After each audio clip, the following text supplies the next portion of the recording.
We shouldn't give the military anything. The people that have served our country, you got to look it up. It should go to other people first. Did anybody read that? I have not seen it. I just saw a minute ago. And some of the comments from some of the people that I know, I couldn't believe. I just couldn't believe it. Like, the heck with our people that serve the country and get killed and come home with no arms and no legs. There are other people that deserve it before that. I don't get that at all. I don't get where the whole world's going. I'm too old, but we're going to try and fix it. I'm going to do the best. My last dying request is that I'm somehow instrumental in changing the mindset of people the way it used to be. I don't believe in this crap called entitlement. I never was entitled to anything in my life. Nobody ever gave me a penny in my life. I've earned everything on my own with no education. This is a desire that is stronger than anything I've ever experienced in my life. And I'm one that you can look at that say, if I could do it, because I don't read, I'm not interested in reading, I don't absorb as well, but when I get excited about something, that's all I need. Provided it's true, provided it's got good management, provided all those things. And a lot of those things we don't know we're in a certain amount of time. But I'm only for the truth, for the ethics, for the morals, for all the good things in life. And there isn't a person on this earth that can say I'm any different. And I know hundreds and hundreds and thousands of people. That's what you're called and who I am and what I stand for. I want you to know that. And I enjoy working with this man so much, so much. He is my true protege. And when Michael was making, I'm talking a lot of years ago, 100,000 a month, and all of a sudden, I guess with these new laws, who knows what the new laws? You're not allowed to say this. You're not allowed to say it's an opportunity. You're only allowed to say it's whatever it is. Now, you can take an opportunity and let the person know that they're interested in an opportunity. You can't use that word. That's deplorable as far as I'm concerned. Anyway, I'm sorry for maybe out of turn here. I don't know if the meeting has started yet. Well, guys, thanks for spending the evening with us. We gotta go. It's been fun. Very great. Did you have a good time? I had a great time. It's great. There wasn't that much, communication between us. Yeah, but that was 3 minutes. How much time do you think they Oh, okay. Yeah. Guys, I hope everyone has a great night. Thanks for tuning in tonight. And don't forget, just kidding around. Anyways, if you can't have fun with Richard, you can't be around him because he's a practical joker. I'll be the first to tell you. But we're recorded right now. We're live on Facebook. Connie, if you'd be so kind to just keep your eye on your Facebook page, there's going to be a lot of people asking questions. Just so you know, look at that, Richard, 2,500 people. 2,500 people on there. 2,700. Well, we just hit our maximum, 2,700 people. Let me start off by saying this, guys, and I'm really going to give Richard the floor. That's why. Where the hell you get 2,700 people? Richard, I'm going to tee you up here. Hold on a second. Richard used to always say to me, one of my favorite things that Richard taught me years ago. Let me mute the lines here real quick. That might have muted me too. No, can you hear me okay, guys? Yep. Well, Richard, loud and clear. So for those of you watching right now on Facebook and those of you watching, I'm sorry, Connie, I took the hosting away from you. I'm going to give it back to you. I keep taking everything away from Connie. Won't take anything away from Connie. I won't take anything away from Connie. So here we go. So welcome, guys. This is our Sunday night leadership call with duplik8. It's my honor to be here next to my mentor, Mr. Kall. For some of you who are brand new to this program, you might not know who Richard is. I'll let you know a little bit about him, and I'm going to give him the floor tonight for this leadership call, because it's not very often you get a chance to sit in the home of a legend in network marketing, let alone get this information for free. I'll let each and every one of you guys know that you can go to a seminar, you can go see Tony Robbins, you can go see Zig Ziglar, you can go see whoever's out there, Eric Worre. You can go pay big money to go see anybody in network marketing. You can pay big money to go see people in personal development. You end up spending thousands, sometimes $10,000 or more to spend time with some of the greatest mentors in the world. But I'm letting you all know right now, this is the greatest mentor on the planet when it comes to personal development and leadership and network marketing. There's nobody finer. There's nobody better. And I really mean that. And tonight you get it for free. We should almost charge them a little bit of money. No? Never charged for one thing I've ever done in multi-level marketing, and that's 40 years. 40 years. One of the things you said, Richard, this is kind of going to be a little fun, but one of the things you used to say earlier is when you were early on in your network marketing career, you would joke around with Carol and you'd say things like, honey, are we going to take the plane to Italy this weekend or what? Can you expand on that? Because you were dreaming, right? You were envisioning. My whole life, let me go back to when I was probably 27 or 28 years old. Whenever we were in, for an example, going to a closing, a real estate closing, and Carol and I were in the elevator together. You know, when you're in an elevator, back in those days, people were smoking. Maybe if there were 10 people in the elevator, 5 or 6 of them were smoking, and not one person would go like this. Not one, because it was accepted. That's the way you grew up. But to break the silence in the elevator, I would say something like this to Carol. You know, Michael just called me up, and he's looking for a $300,000 loan. And I said, Michael, what are you looking at? Well, I want to open up a recording studio. And I said, Michael, what happens if it fails? I'm gonna have to take back a recording studio? And I used to always do these stories until one day Carol said to me, why do you make up these stories? You're talking about 300,000. We don't even have 3,000 in the bank. Where did these stories come from? All right. She said, you know, one day I'm going to say, Richard, really? Where is the 300,000 coming from? I said, don't you ever do that to me. And then years later, Carol said to me, I mean, if we were standing in line in a restaurant, the same story. I don't care where we were. It was always to break the silence. And one day Carol said to me, everything you ever said not only came true, times 10. So I always imagined that I was the greatest. I was the greatest football player, the greatest basketball player. Last night, for whatever reason, I never go to sleep at night without a dream. Now, it's not that you're actually sleeping, but you're daydreaming.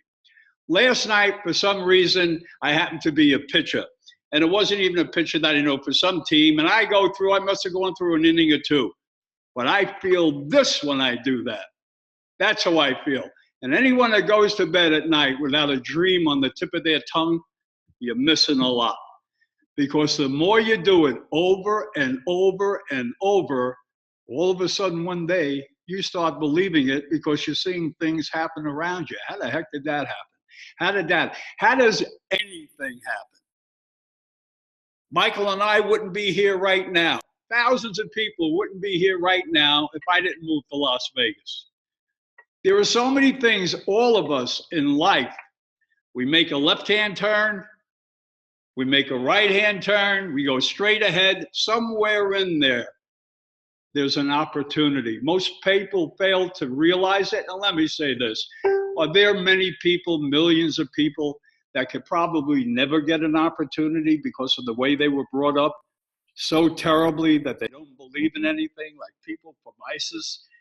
I mean, their greatest thing would be to kill us one by one and cut our throats. Not their fault, the way they were brought up. It's all the way you're brought up. But then there comes a time that you have to realize, okay, my parents didn't know any better. They didn't pat me on the back and say, you can be anything you want to be in life. I never had a pat on my back. I never had anybody give me, not even my mother or father, a nickel. But I was fortunate enough to be caddying at 13 years old at a golf course, and that's where I saw my first wealth. And when I saw them playing Monday, Tuesday, Wednesday, Thursday, Friday, Saturday, Sunday, I figured they were on vacation, like my father, 2 weeks. But then it was months, and that's when I knew that these people were rich. They had so much money, and they did what they enjoyed doing. And that day, when I was caddying for Ryan and Stanton, one was an attorney and one was a banker. And I will never, ever forget, it was a foursome. There were 3 guys here, I'm holding the bag, and there's one guy about 30 yards away looking for his ball. And one of the other 3 golfers said, how did an idiot, a moron that never finished high school, get to where he's got, a multi-millionaire? What that meant to me, what it mean to the average 13-year-old, what that meant to me at that time was, you don't have to go to college, you don't have to be brilliant to become a millionaire. Didn't think about that every day, But I knew one day that I would be a millionaire. I just knew it through a lot of, and I was lucky enough to find multi-level marketing. I did great in real estate. When I got into multi-level marketing, maybe the average person was making $20,000 a year. I was making about $65,000, $70,000 a year, somewhere around that. And then when I made more than that, double in 1 month, I couldn't believe it. But the money never went to my head. And the reason it never went to my head, and let me tell you something, when I shop, I'm not paying $2.25 for chicken if I can get it for $1.59. I'm just not doing that. Why? Because I came up poor. Why?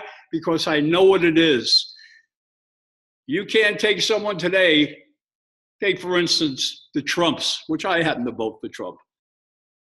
His kids could never know what it is to go to a McDonald's on a Sunday morning with their father. His kids can't recognize what poor is. They've never experienced it in their life. And anyone that hasn't experienced what being poor is, as far as I'm concerned, misses out a lot on life, because you can never, ever appreciate what you have until you walked in the shoes of someone that has had it as bad or worse. And I'm here to tell you, okay, you know, this is an industry that people get in mostly on hype.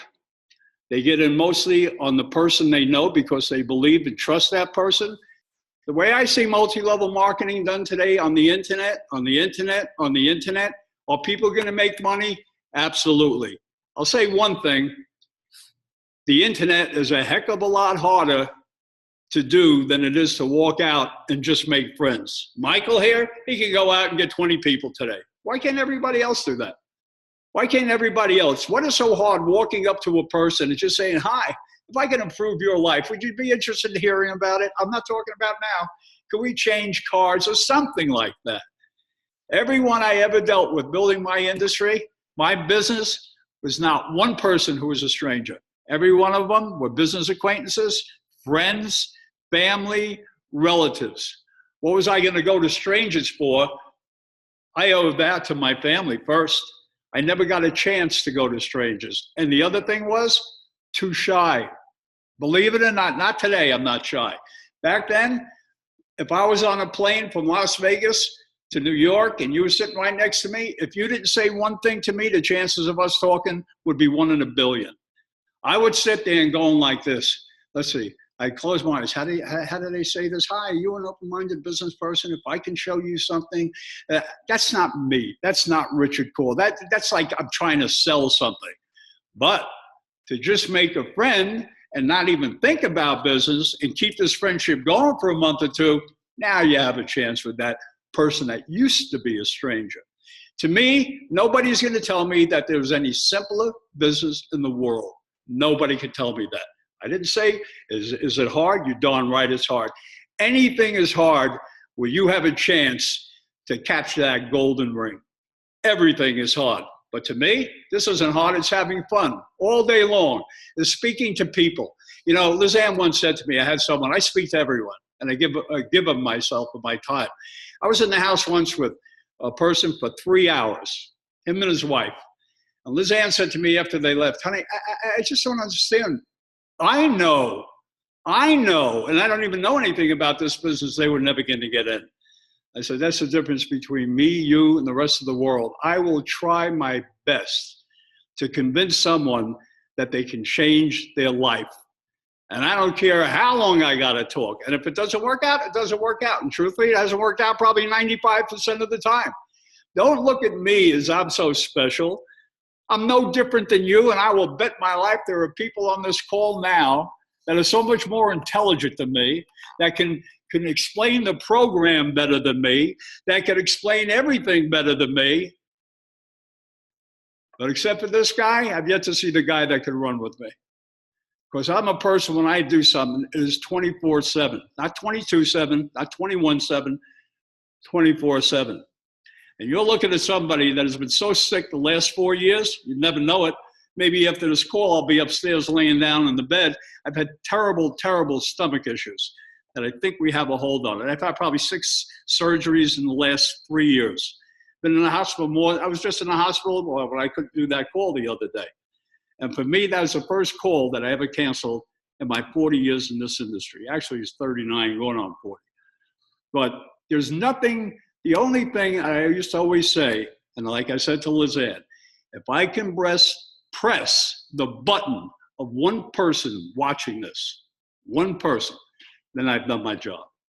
One person. And let me say one thing and keep this in your mind and don't ever forget it. And I told this Michael a long time ago.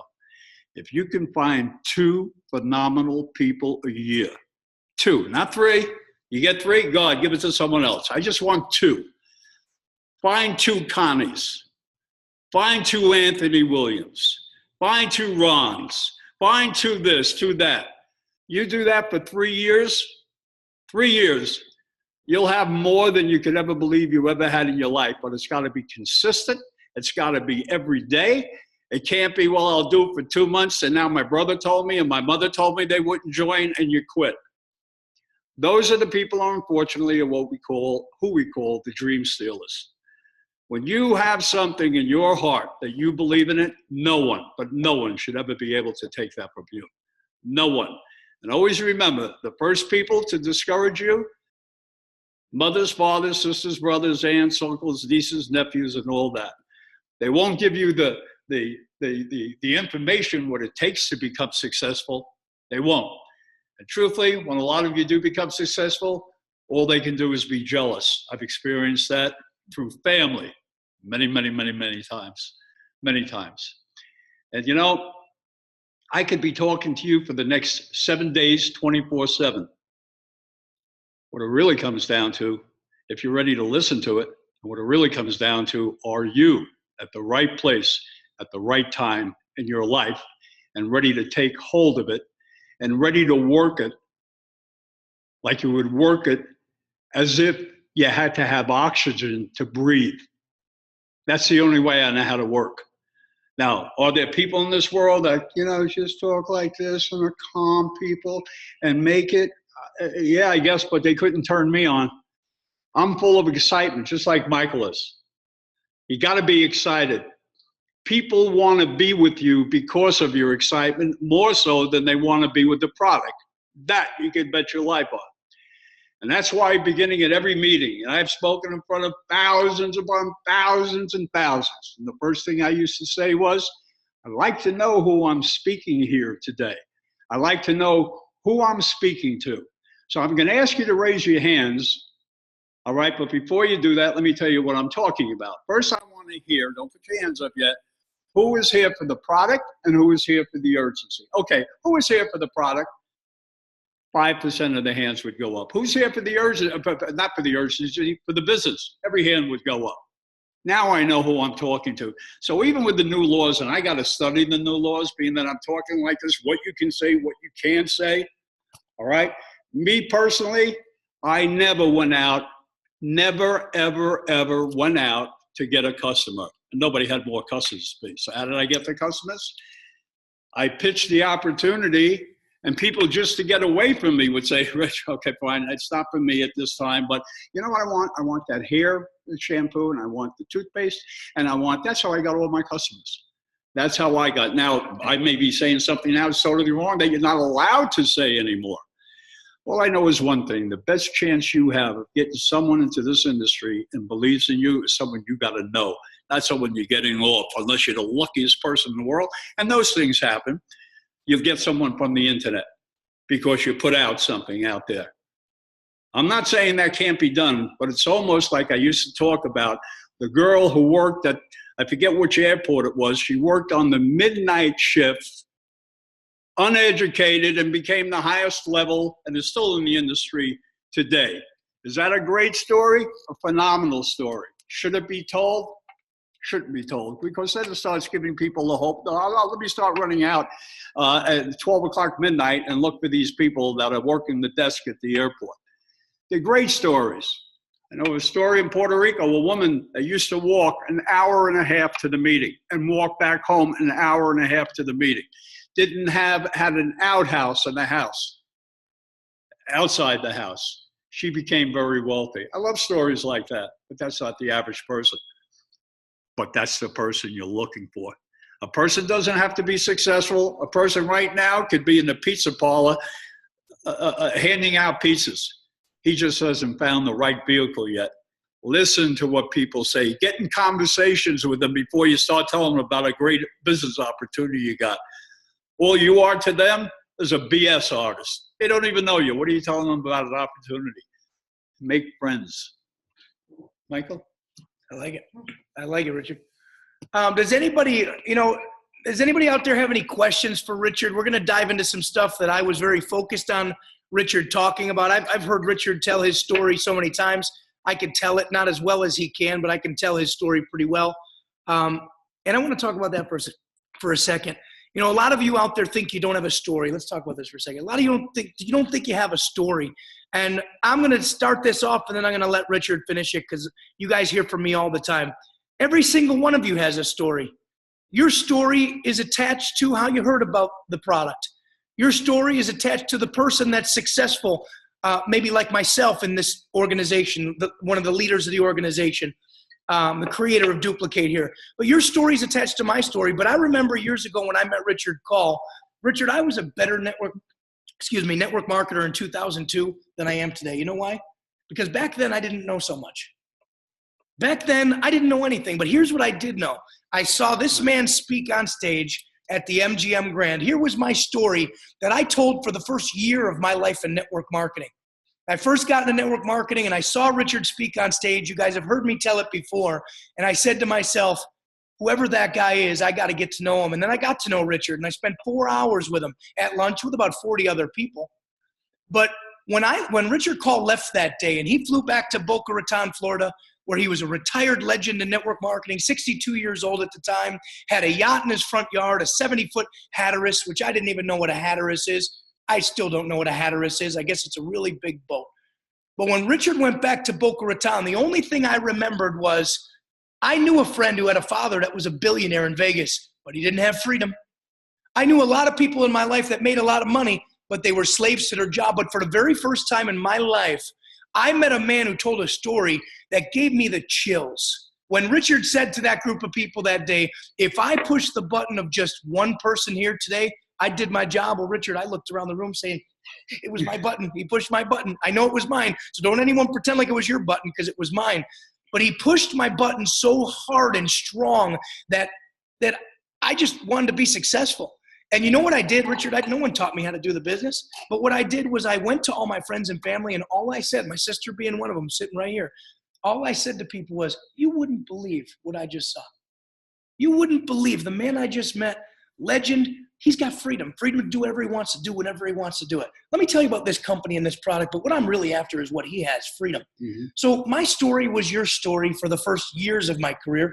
And even today, I tell your story almost too much. I probably shouldn't tell your story as much as I do, but that's who I was. I was always lifting you up and edifying you and letting other people experience you. It took all the pressure off of me.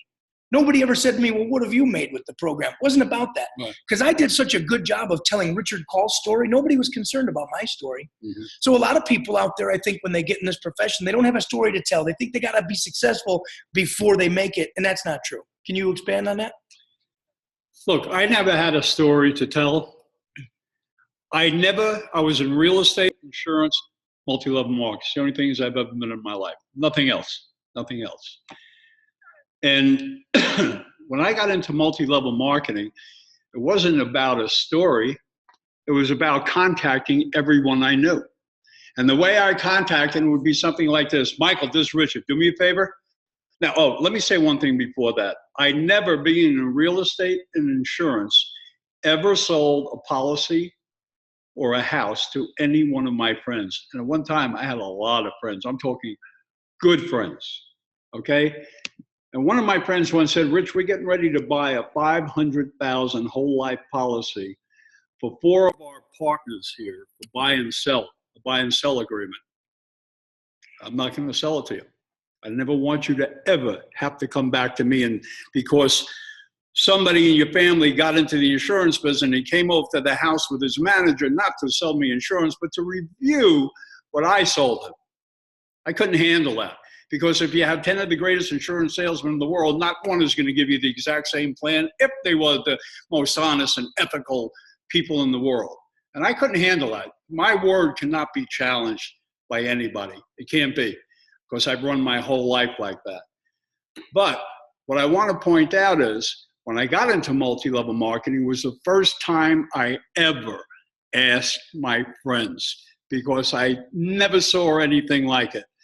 When that fellow from the Midas Muffler Shop came to the house to do the meeting and put that whiteboard up there, and this was the first meeting I attended, and we were supposed to see, I'm sure a lot of you know it, but it's my story, Bette Midler, front row center. We had those tickets for 3 months. But I had to, go to a Midas Muffler. I had no business going there on a Friday afternoon at about 10 after 4, and we're supposed to be picked up at 6 o'clock to go see Bette Midler. So here I am, inviting these people to the house, being on the phone, but there's nobody on there because I'm embarrassed. I'd never invited anyone to my home for an opportunity. Never. This is my first time. I'm 38 years old, 1978. Carol is at the front door greeting all our friends, not strangers, friends. There are going to be 14 people there. I'm on the phone like this, looking down, going, but not talking to anybody. Rosalie, one of our best friends, comes in and looks under the phone like this and says, Richard, I got to ask you a question. Is this Amway? I almost died. I go, Rosalie, I don't believe it, Alan. Is this what we came here for, an Amway meeting? I'll never forget that. That was my first meeting. There were 14 people there. The next time there was 30 people. No, this was now with the Cambridge diet. That was, I didn't do well in Amway. I didn't. I sponsored so many people. I can't even count, but there was no duplication. I didn't know of duplication. And I was making a ton of money in real estate at the time, which I thought was a ton of money. I wasn't hungry enough. It wasn't important enough to me. But I did meetings every night, every day. I did what I had to do, but didn't understand the business. I just didn't understand the business. So when I say that all I invited was friends, that's all I did. I never got a chance to have to go after strangers, because the friend that I got in got me to this friend, to that friend, to this friend, and we just did meetings every night of the week in the house. Now today, and I like to get I'm going to put something big out on Facebook. I like to understand, because I'm old school. You know, I'm going to be 77 my next birthday. I'm from the old school. I can't believe that people don't do the business by going back to the basics. I know there's an internet, but I also know that everybody has a heart. I also know that everybody cares about their children. I also know that everybody cares about making it great again for themselves. You know what hurts me? You know how many times I've been going to dinner, Lizanne and I have gone to dinner, and let me see a poor person on the street, maybe doing one of those signs to come in here for a car wash. I feel sick, and I'll say to Lizanne, I don't feel like eating tonight. Do you mind if we go home? That's how I get affected. That's how much I want to help people. But most people, they don't even know what it is to be helped because they don't believe anymore. This guy's going to help me. He's full of crap. This guy's, there are people in the world. There's not a penny I can make, not a billionth of a penny I can make. My life will never change. It'll always be like it is, like I built it. You know, Michael said to me, I don't know if he's mentioned this to you. Maybe it was a couple of days ago. You know, Rich, you're doing this with me and everything. I'd like to get you a spot in here. I said, I'm not interested in any spot. I will help you. You're the only person I'll help. And I feel very, very, very strongly about that. Very, very strongly about that. I don't know if I answered the question. Yeah, no, it was great. Does anybody want to kind of throw out a question? Yeah, I've got one for Richard. Richard, how are you, buddy? It's good seeing you. Right. Glad you're doing well. I just want to know, when the heck are we going to get our next bowl of linguine? I got to say, for those of you that don't know, there's not a human being in the world that makes better linguine and clam sauce than yours truly. And I mean that sincerely. I'll bet against, I've done it already in restaurants with owners of restaurants where they put me in the back kitchen and we ate for free that day. It's probably happened to me 4 times in my life. I do have to make heck. Michael, do I make that? That's pretty amazing. That you do. I just had to say hi, buddy. Thank you so much. Yeah, Ron, way to ask a business-oriented question. That was fantastic. Oh, you know I had to put that in. I love seeing Richard back, and it's everything that we've learned, and it's applying it, just like you've been sharing with all of us, Michael. And thank you for what you've been doing with the team. This is Anthony. I just want to say I'm really honored to have this opportunity with you again. We've traveled to many places, Richard, and we've done a lot of presentations in front of a lot of people. And one of the things that you were really good at is inspiring or helping new people understand the magnitude of what they have, and more importantly, what they have to do to set their self mentally for what it's going to take to endure this. So maybe if you could share with them a little bit about that mindset that we need to have as we start this venture, which could truly be the long-term producing vehicle that we're looking for. Correct. And I would love to hear your insights on that. You know, I just forgot what you said. That's what happens when you get to my age. The mindset that's necessary. I'm sorry? The mindset that you need to do this business. First of all, the mindset, as far as I'm concerned, everything starts with a plan. And the plan must be in writing. The plan must be in writing. The plan has to be followed every day when you wake up in the morning. Let me tell you what my plan was and what got me to where I am today. Never went to a convention, to a, whatever they call when people come in and they spend $4,000 or $5,000 to learn about the industry, mostly from people that have never done it before. There's a lot of stuff you get out of those. There's no question about that. If anybody asks me, and I put this once out on a video, people ask me, Richard, who was your mentor? Never had a mentor in my life. Of course, I never read. I would never go to hear. Second. Wait, you did read 2 books. You got to tell I didn't get to that yet, No, Michael. come If on. you'd stop interrupting me. Can't believe it. That's what happens when your protege interrupts you. I usually say that to my wife. Now I got to say it to my wife.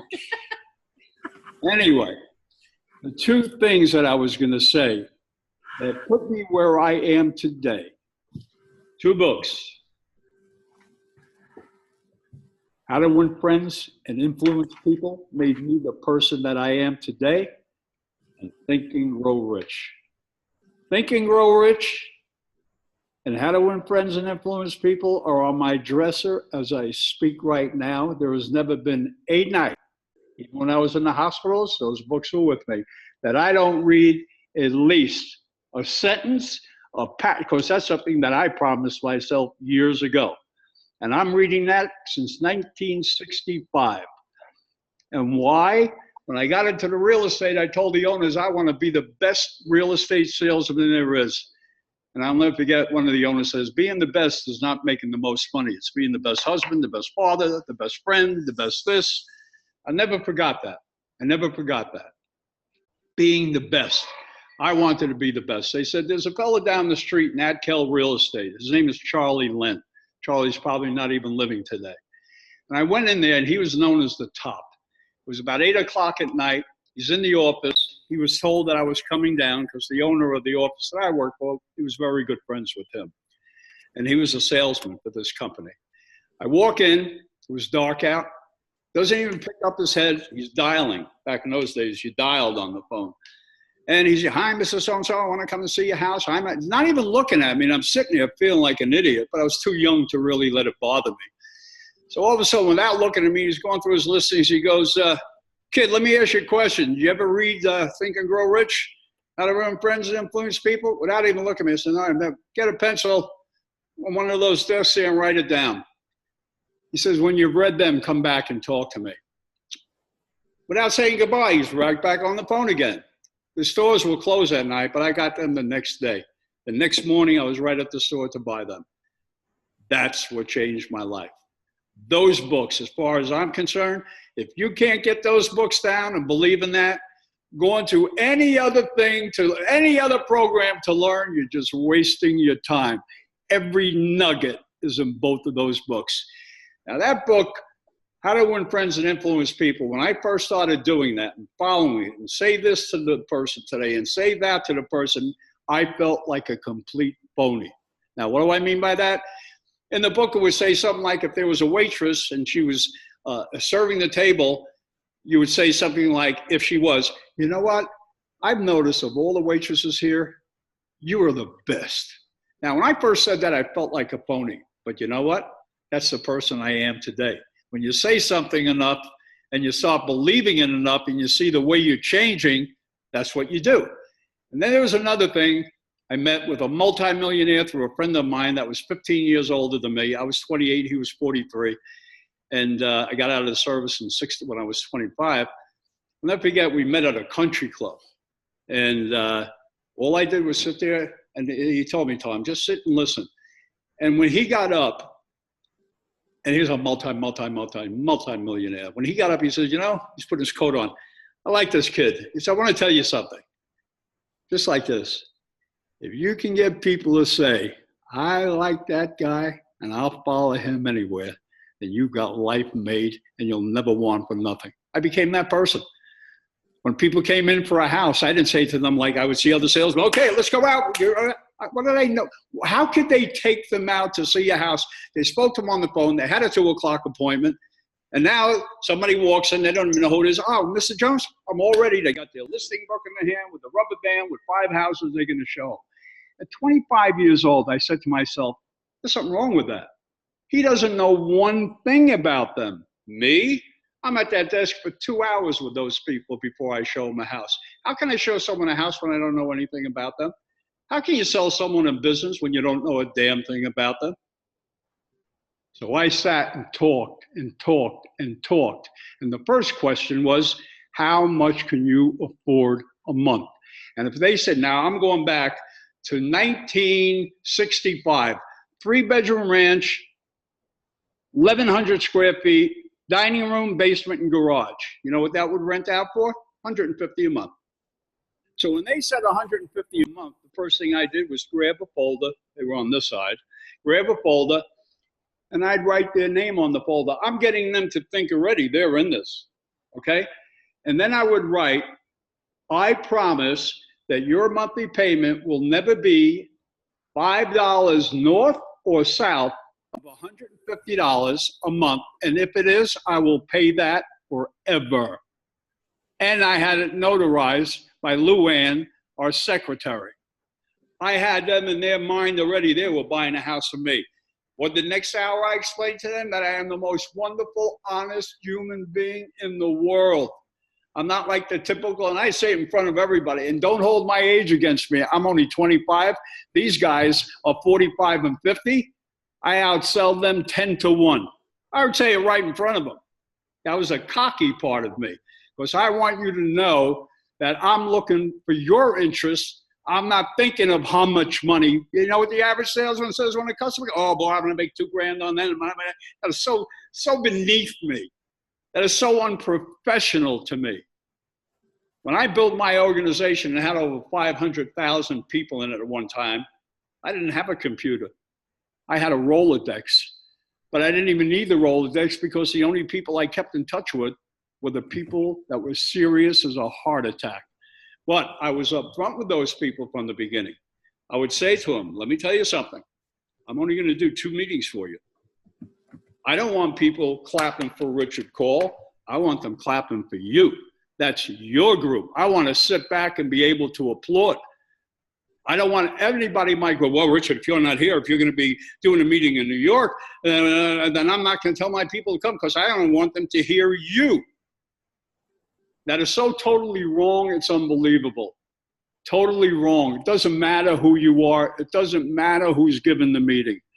What matters is that you're lucky and fortunate enough to be in front of the right person at the right time in their life. Now, let me tell you another very interesting thing. I would swear on my children on everything in the world that I got in, you've all heard me, 1978 in multi-level marketing. 1978 would swear on everything. All of a sudden one day, I don't remember, 10 years, 11 years, 13 years ago, and I don't remember how it came into my mind, I get on the phone with a banker. We're trying to locate him from Island State Bank, fellow by the name of Jim Poro.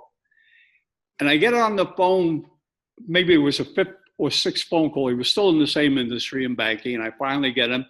And the woman, I said, Jim Poro, please. Who's calling? Please. Oh, he works there? Just tell him an old friend.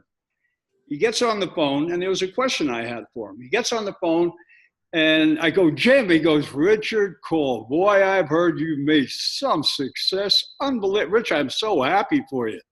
We just were talking about you 2-3 days ago. I haven't seen this guy in 20 years. I said, Jim, here's a question I want to ask you. Do you remember a long time ago you once asked me to come to your home for something right away like this? He goes, yep, sure do. It was Amway, 1975. Now, here I am saying I never entered multi-level marketing until 78. He invited me to an Amway meeting. Didn't know it was Amway. Why did I go? The guy's lending me millions over years, buying houses. Of course I'm going to go. But here's the important part that all of you should remember. Everyone you show the plan to, some of them may not be here in their head. So what I say, who is the greatest sponsor? The greatest sponsor is not someone like me, like Michael. It could be you, because you are lucky enough to be in front of the person who's at the right place at the right time in their life, and they're ready to take action. When you show people and you talk to them, instead of saying, hey, I got this player, I'm believing this guy's making $110,000 a week and he's making $14 million a month, and that's BS. I've never said, no one has ever seen a copy of my check except Michael. Nobody. And it wasn't even a copy of a check. It was a copy of my wife was cleaning out the closets of all the commissions I've received. I have never ever read an organizational report. Never had the time to read it. Couldn't even understand it. He sponsored him. But what am I going to waste my time on that for? You know what? Oh, we got another check in for $200,000. Oh, we just got one in for $350,000. Oh, we just got one in for $500,000. I showed Michael a check that would drown all of those checks that I just mentioned to you. And I've never showed it to anyone. He's the only one that's ever seen it. And I'm telling you, most of the people on this call got more up here than I do. But where I deal, I don't know what's up here. I know what's over here in my heart. That's where I'm pointing to. I know what's here in my heart. And I got the biggest heart that anybody could ever have. I have never, ever once thought of how much money I can make on anybody. This is a business. I mean, there are people in this industry that you sponsor someone and you get beyond them. All of a sudden they start calling people up and you're good. Richard, I want to tell you something. Bob hates your guts. And then he would tell me, and Rich, don't tell Bob I told you this, but he hates your guts. Just looking to screw the whole mixture up, which is wrong. I used to always pray, let me sponsor someone that does 10 times what I do. I'm going to be happy because I'm going to be laughing all the way to the bank. This business is about relationships. This business is about friendships. This business is about being as friendly with the people that are in your organization as you are with your own family. And after you're in this for a while, you'll find that this is really your true family. I hate to say it. I hate to say it. I've met some of the most wonderful people in my life in this industry. Michael? Yeah, Richard. Hey, Richard, this is Mike Dotterer here in the San Francisco Bay Area. And thank you so much. Let me introduce you, Michael. Can you put your video on? Oh, sure. There. So, Richard, Mike Dotterer. Hi, Mike. How are you? Hi, Richard. He won a Super Bowl with the 1984 Los Angeles Raiders. You were a football player? Running back for Stanford. The quarterback was John Elway. Wow. Oh, I see you put something on the, Yeah. I read something like that. Wow. Yeah, and he is, in all my years in the industry, 15 years, I've never run with somebody that can keep up with me in the business, and you're looking at him right there. He is an animal of all animals. Wow. Take it away, Mike. Hi, Richard. Hi. Thank you so much. Thank you so much, Zap, for that kind introduction. And Richard, it's an honor to be on this webinar Zoom call with you, and I'm excited to meet you. I'm going to be driving later this week from the San Francisco Bay Area to Las Vegas, and I very much would be honored to meet with you and shake your hand. We'll make it happen. Great. We'll make it happen. It's great to meet a legend in this industry. And You know, the question, Mike, I just got to say something. Every time I hear the word legend, it makes me cringe. because I'm not I mean that from my heart. You know, the biggest thing for me was, let's say, at conventions with signing autographs and the books and the pictures would embarrass me to the point where I couldn't wait to get out of there. My wife used to say, Richard, people need you for that. But I said, I didn't do it. What did I do that's so friggin' unbelievable? What did I do? Anybody can do what I did.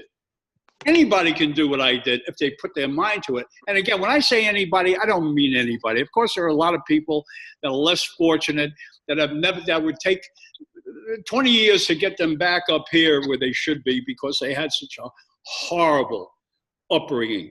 I mean, there are people that don't even know what it is to really love. There are people that don't even know what it is to hug. They don't even know how to hug. They hug like this, you know? So those of us that are in a good place, we're very fortunate. We must have had some sort of a good upbringing with some very strong values. I've had, you know, my mother and father weren't for each other. They were the greatest mother and the greatest father, but they taught me all about ethics and morals and all the right things to do. They did. And that's what I got from them. Well, I love your humility, and you know, that's the reason you are who you are. Is you the two things I'm hearing from you, and is that you love people, you love helping people, you have tremendous desire, and you have humility, which I think is the greatest virtue in the world. So it is an honor to be on the call. What I would like to just ask you, when you first got into network marketing, I was playing football in high school in Southern California, and my hero at the time was O.J. Simpson, so I wore number 32. And then I was fortunate to go to Stanford in 1979 and catch passes from John Elway. And Wow. unfortunately at Stanford, they didn't teach network marketing. And then I played professional football and didn't really, wasn't exposed to network marketing. And then I went to graduate school at Columbia University, where you're from, in New York City, and I never was exposed to network marketing. Then I worked at the United Nations and never heard of network marketing. Then I spent time at the London School of Economics, never heard of network marketing. It wasn't until I moved back to the United States and I was 31 years old, and my ex-wife took me to a meeting to show me these water filters. Oh, and NSA. know the company NSA, but the question I ask is, I wish when I was in high school that I had met you, or I wish you had come to Stanford in 1979 when you got started, because I really think I fell in love with this industry. I love this industry. And the question I have for you is, you've seen the industry grow and change. If you look at the history, go all the way back to Dr. Shackley, and then Rich DeVos and Jay Van Andel with Amway, and then what you did with Nu Skin, and where we are today and where we're going in the future. Could you kind of share your perspective on where we've been, where we are today, and where do you think the industry's going? Good question. I truly don't know if it's worth an answer. And the reason I say that, I don't believe in change. I really don't. Everybody can tell, oh, Rich, you don't understand. Every town I used to do a meeting, Rich, you don't understand. The people here, they're lazy. Every town I ever went into. All right? I believe when you believe in something and you get it in your heart, then you take it to the masses. I don't care what they think, what they feel, what they've been. All I can do is just take it to the masses. And for me, the masses were people that I knew. Now, here's something very important that I think everybody should know. How I started prospecting. Carol and I went away for 28 days. I used to say a month, but it was 28 days. Visiting our upline all across the country. We had a house at the time in 1978, 3,300 square feet, put an addition on it for my daughter to do her business. And so we had a pretty nice house, 3,500 square feet. My property was 75 by 150. We lived in a development. And now I'm going out throughout the country and I'm walking into houses that are 4,000, 8,000, 10,000, 15,000 square feet. I'm walking onto properties that are an acre, 5 acres, 20 acres. But that's not what impressed me. What impressed me was, there's no amount of money that can impress me. It just isn't. I live, if you saw how I live, I live like somebody making 50,000 a year would live. I live beautifully. I have all the toys and everything. But when I go shopping like a person that's making 25,000. I hate spending. I never forgot where I came from. Now going back to your original question, which I just forgot. I just lost my train of thought. You were just about to talk about the freedom. The size of the houses, the money didn't impress. Oh yeah, that's not what impressed me with all the people was how calm they were. They were working out of their house. Nobody worked out of a house in '78. You would consider, well, how could successful working out of a house? How just cool they were. And then the first time I heard, we're on vacation in January, February, March, April, May, June, July, August, September, October, November, December, January. We do a meeting and we do this. Well, okay, I never saw anything like that. I had to have that. Now, when it came time for my wife to say, you know, honey, everybody talks about their rags to riches story. We're going backwards. And it's really, really bothering me. I said, you know what? You're right. And I feel like I'm cutting off my right arm. But if I can never find this again in life, I'll feel that life treated me miserably. I would have been the most miserable human being in the world because I saw it. And here's one guy I'm going to talk about. This was someone who was as high up in Amway as you can get. The guy was about 6'4". Here's a conversation with him. But I noticed his, what he called, you know, his pin that he had on. And I remember going like this, what? To myself, how the heck did he get there? It's just the way he looked. So I just said to him, when I think back, I just walked up to him and I said, you're a, what do you call it? You know, you're an ambassador? And he goes like this to me, blah, blah. I said, excuse me? So I said, how did you get to be that? Well, I don't want to talk. So the guy next to me, which knew him well, said, what he's saying is all I ask the people, wait a minute, let me get this right. All I do is look For something about the R. What he was saying to me was, oh, R. So I said, R, what do you mean? He says, all I would ask people, are you doing okay? Or are you looking for something else? That was his one line. No education, no nothing. Okay, that was then. Back 3 years ago, I met him at a company I was going to join. And he says, Richard Kall, I can't believe it, and this and that. And he must have been, I'd say close to my age, I think. I says, me? What about you, what you've done? And we get into a little story. I said, how did you get into Amway? Way back, way before me. And then he with a smile on his face, he says, you know, when I was 19 years old from South Carolina, I had a brand new Rolls Royce with a white chauffeur. I said, God bless you. And I patted him on the back. So where does a guy like him make it for? How does a guy like him make it? I'm not interested in anything new, this, that, unless somebody can say to me, Rich, this you can bet your life on. If you're going to just go out and try and sponsor people and not do the internet, you've lost, you don't know what's happening, then I might think differently. But I know one thing, there's nobody that I can't get to, sit down and talk to. Now, what did I do when I first came home? And this is important. This is something that nobody's ever done.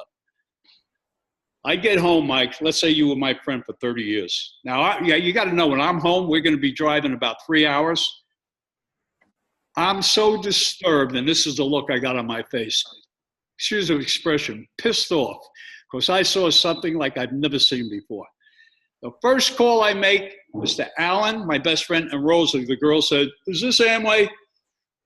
And I said to Alan, this is me. And everybody was always used to me with a joke when I called you, okay? Hey, Mike, how you doing? Did you hear this joke?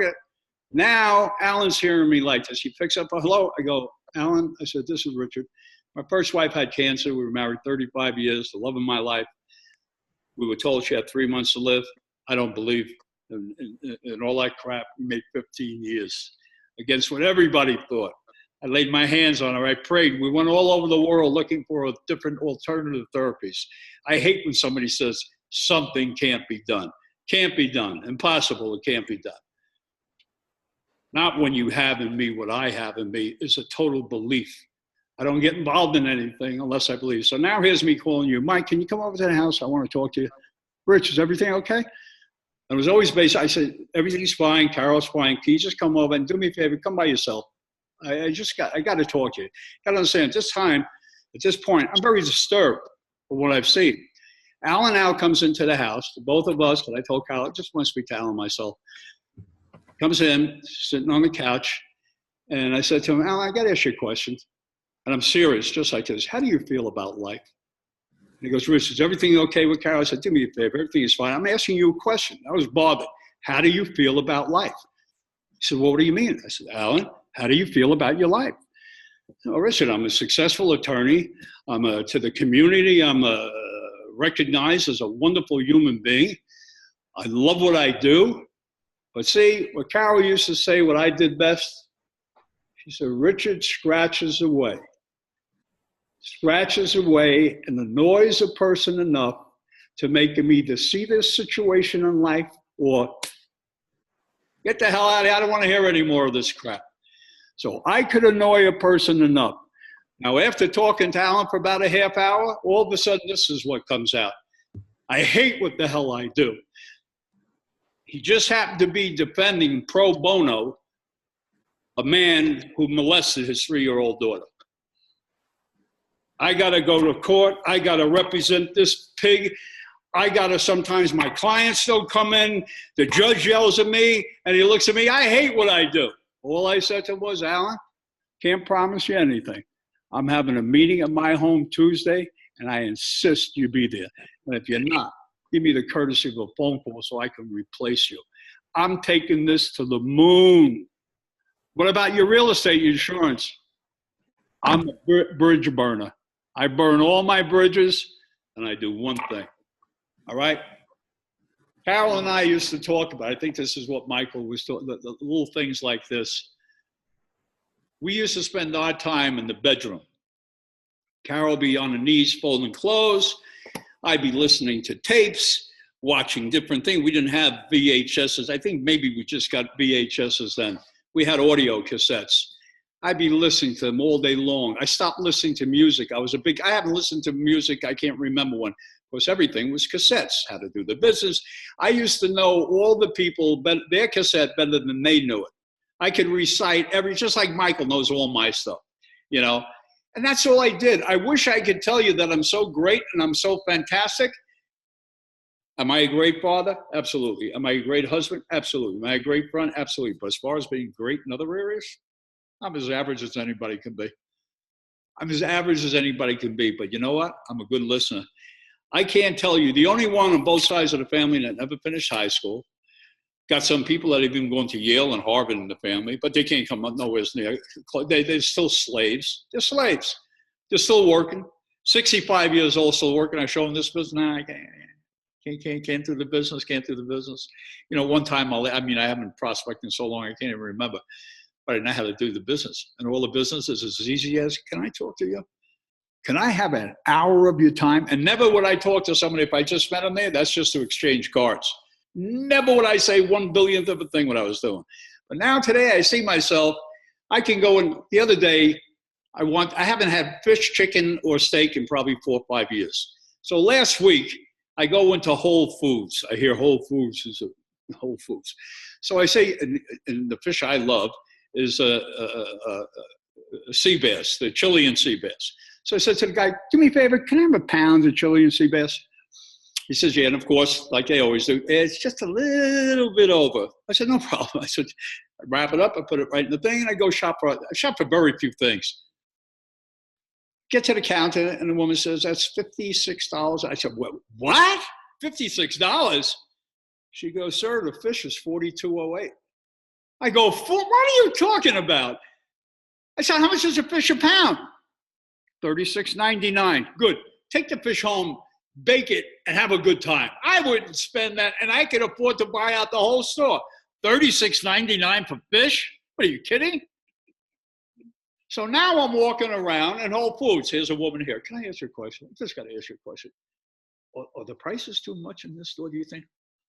oh, please, you know, my husband passed away 2 years ago and he always loved Whole Foods, so I still buy in Whole Foods. But do you think the prices are too high? They're ridiculously high. But I'm just paying tribute to my husband. Another person, another one. I know, but this is, you know, I was brought up in Whole Foods. I'm talking young people. Not me. Now, I love a chicken breast. I can get that in Smith's for $1.89 a pound. You know how much the same thing is in Whole Foods? $8.99 a pound.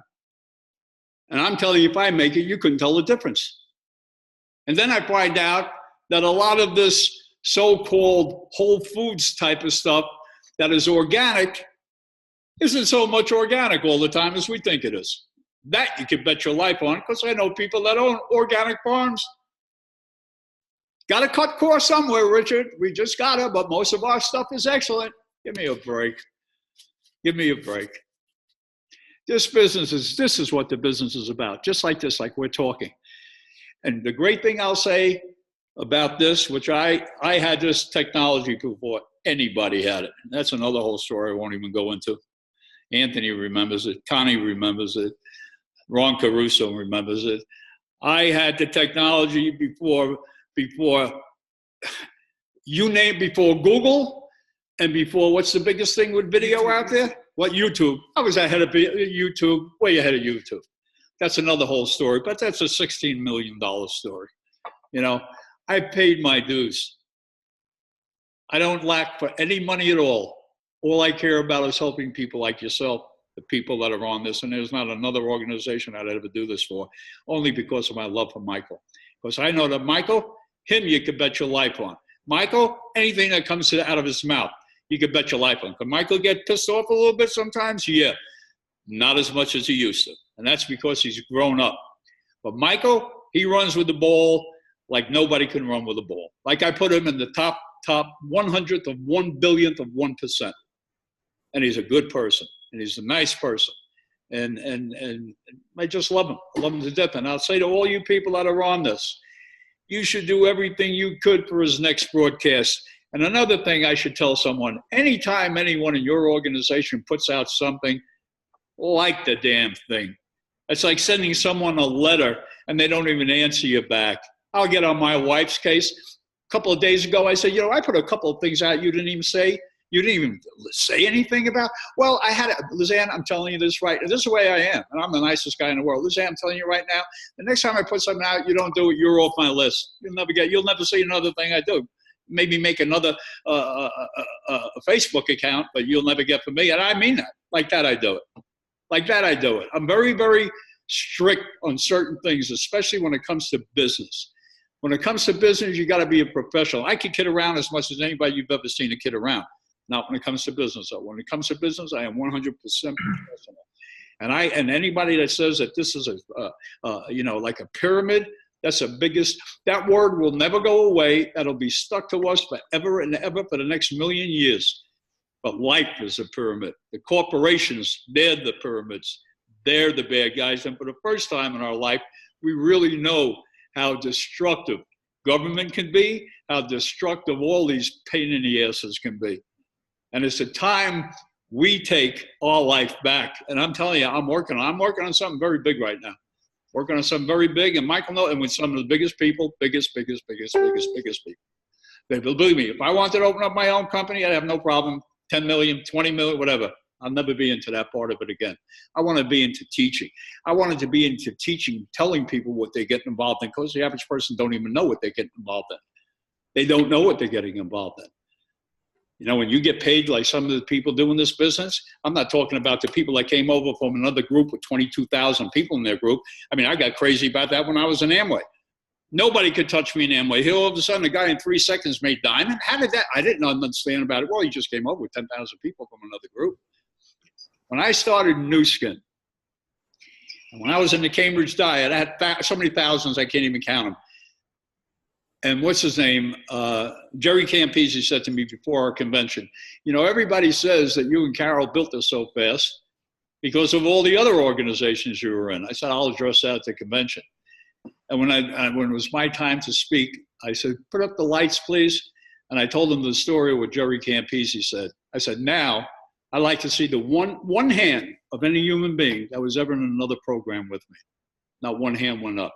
I always started from scratch. Always from scratch. And then later, a lot of people came in through other people. So, of course, they saw what I was doing. This, I will promise you, what Michael is doing is going to be the biggest home run. It will be. It will be. But it can't be, I'll do it on Monday. I won't do it on Wednesday. I got together with my children when I knew what I had in my hand with the Cambridge diet. And I said, and nobody could have been a better husband, a better father, a better friend, as good, but they couldn't be better than me. And I got my children together and I said, we used to, and I always, no matter how busy, always had dinner with the family. And I said, you know how when you come home, Daddy, we did this, and Daddy, we did that, and Daddy's always there with these on the ground playing with you and that. Daddy's found something that I could do that every minute of the day. We'll travel all over the world. We'll do whatever we want to do. But Daddy needs 6 months.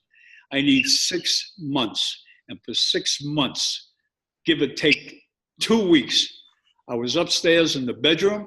I had the shower there. Carol brought me up my food. My in-laws came over. I wouldn't even go downstairs. That's how serious, because no one was going to rob me of my freedom. No one was going to rob me of my dreams, but no one. And I did it. When I got involved in the Cambridge diet, that was all over. They were around 2 years all over, and we were invited out there. A fellow by the name of Bill Gray, he was number 2. Clara was number 1. He offered Clara $100,000 for him to be number 1. She turned it down. So when we get out there, he says to me, well, kid, you're the new kids on the block, you're too late. Then a fellow by the name of Tom Monroy, he was the big shot in New York. He said, you're coming into my town. I was born in New York. He says, it's over. I said, let me tell you something, and I don't usually speak this way. I don't know what, and this was in front of the owner. I don't know what you've done. I was 30, well, how old was I? In 42 years old. I don't know what you've done. I will break every record you've done. Give me 6 months. When they had the meeting at Madison Square Garden, not the whole garden, but a room that held 3,500, there was over 5,000 people there. The fire department had to let in some people over there. And out of that, 92% exactly, I had the numbers with my people, not Tom Monroy's. And I walked up to him and I said, what was that you're saying?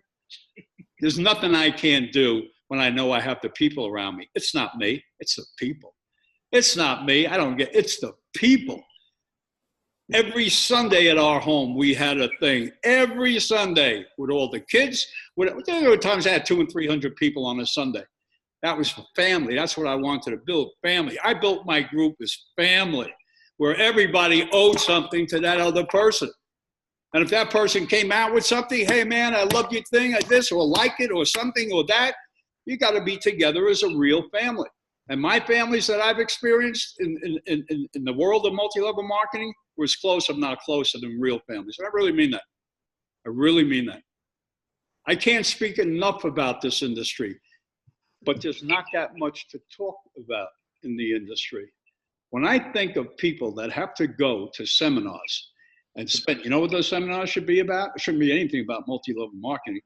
It should be about growing yourself up and knowing who the heck you are. And if I had my druthers, a company if I had, nobody could sign up in that company unless they were on the product for 2 weeks and knew what the heck they were talking about. How do you think when you get a person, they don't even know, they haven't had their first drink and they're selling it. That's greed. That's an opportunity. That's a money game. A real game is when you know what you got in your hands and you share it from your heart to your people and say, you know what we could do together? We could truly change the world. Not individually, as an army. And I had an army. Believe me, I had an army. Believe me, I had an army. So. Since you speak Richard, about having an army, one of the things that was impressive is that in your whole career, to help like that new person out there looking at this for the very first time, in your whole career, you made lots of money, but more importantly, you helped a lot of people. But how many people did it take for you to personally enroll to get that army so they can get some perspective of that, Richard? 43. That's what I'm talking about. That's what I'm talking about. I got a question too, Anthony, when you're done, and can't wait to ask Richard as well. I don't know if you guys can hear me okay. This is Glenn in Buffalo. How you going? Go ahead, Your son's Glenn. adorable. Your son's adorable. Richard, thank you, and it's just a privilege and honor. Thank you for your time. Thank you for your wisdom. It's just great to see you healthy. And I got to ask you, Richard, and you've been mentoring me for and Michael since way back when. And Michael and I are so darn excited about what we're doing now. One of the things, Richard, that I got to ask you is when we get people started, when you got people started in this industry. So let's say you signed me up into the program. I think the biggest thing where duplication falters is that person doesn't know how to lead that other person or how to get them started. Me and Michael go back and forth on our getting started system of, hey, when you sign someone up, let's get them started properly. What did Mr. Richard Kall do when you signed someone in the program? I'll tell you exactly. Maybe a lot of you don't believe in this today. All right? I believe in house meetings.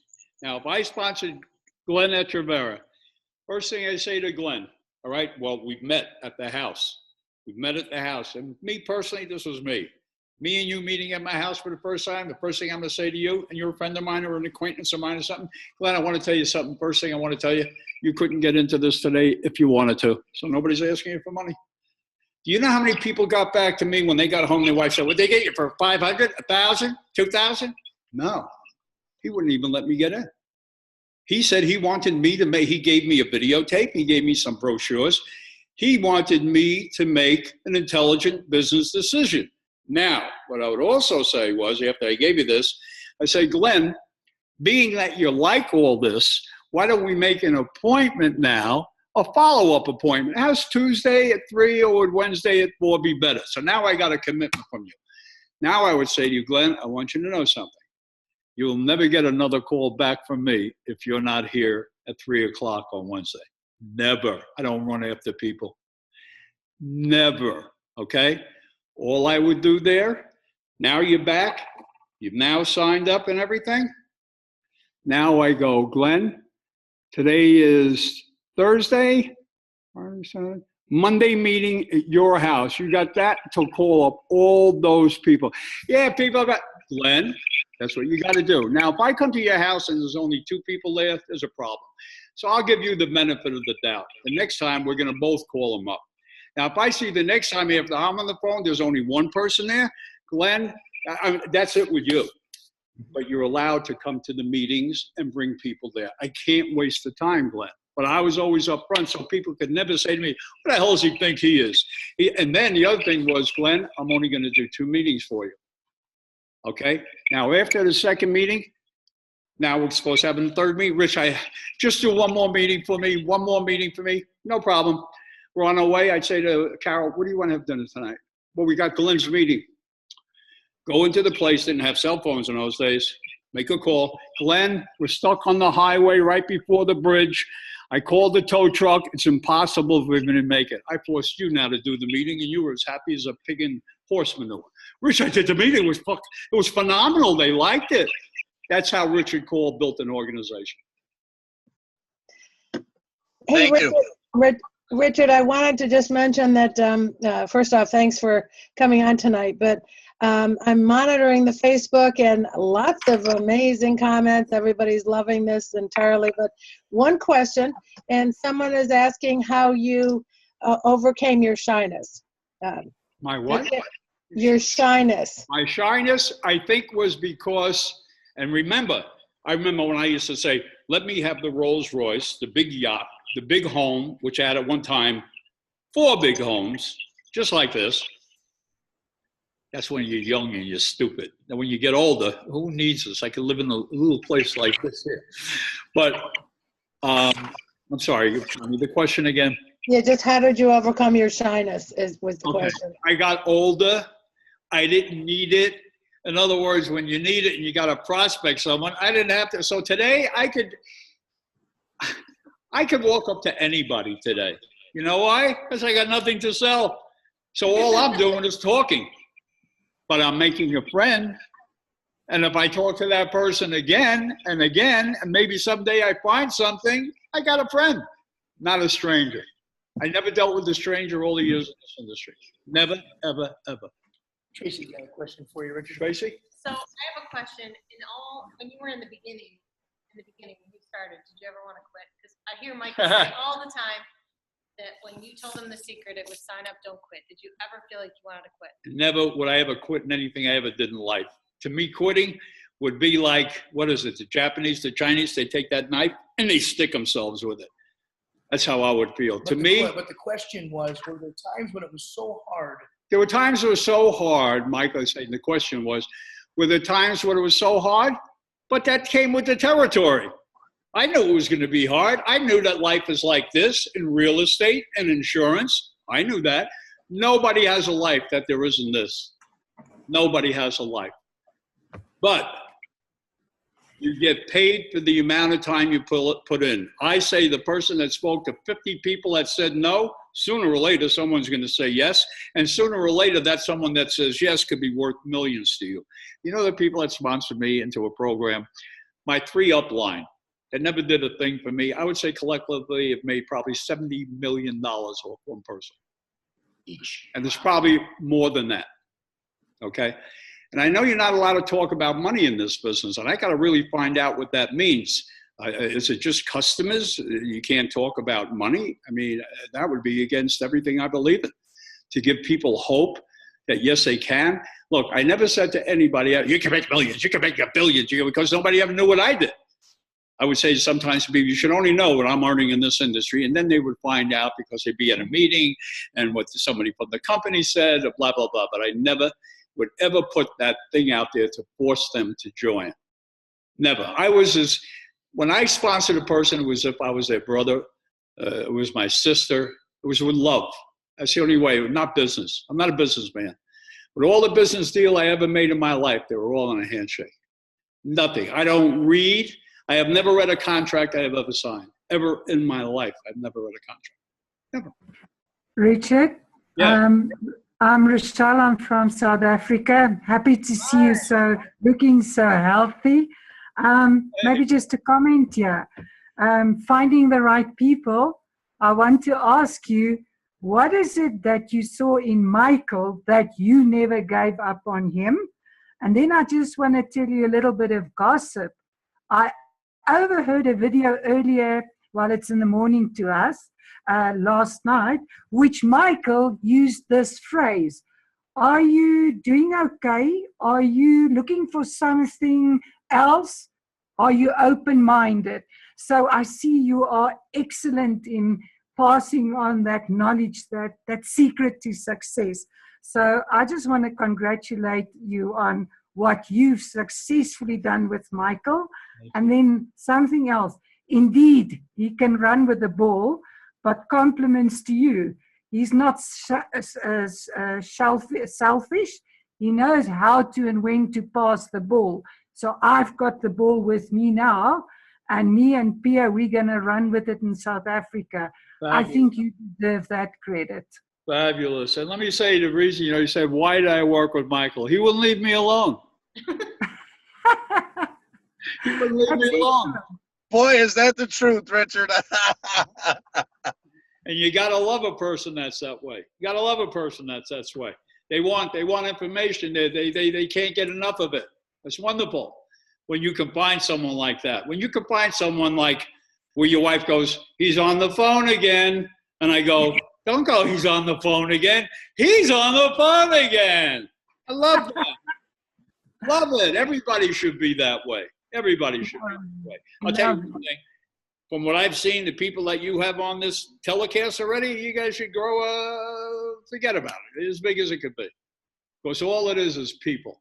It's all people. And people loving one another. What's the name on here? Marche? Marche. Yeah, Marche's here. Where's Marche? Oh, yeah, Marche. I'm here. All right. See, I didn't forget you. Oh, there you are. Oh. I didn't forget you. Hi, Richard. I'm here. I'm listening to everything, taking notes and everything. Well, you know what? Isn't it amazing? I never took on anything I've ever heard in my life. I always, you know why? Because I know I'm never going to read it. I take it in from here and here, mostly from the heart. But mostly, you know what? You could have a beautiful speaker that could speak better than anyone, that has no heart, as opposed to someone that looks like nothing, but has a heart. Have any of you ever seen, it showed it again on Facebook. This must have happened 2 or 3 years ago. He was a bum on the street. He used to be a disc jockey. Has anybody ever seen that? Yeah, Steve Williams, the guy with the voice. Out with that voice over here, and you got it. Yeah. Is that some story, Tony? Anthony? Absolutely. Incredible story. Unbelievable. But there are many people in the world like that. All you got to do is find them. And if a person, instead of spending all day buying leads, just walked out into any grocery store with a carton, pick a couple of things and start talking with people. You can't get a better place than that, I'll tell you right now. In a grocery store, the best, better than the casino where they're just interested in gambling. And then, what do you want? What do you want? In a store? A woman the other day, 82 years old, I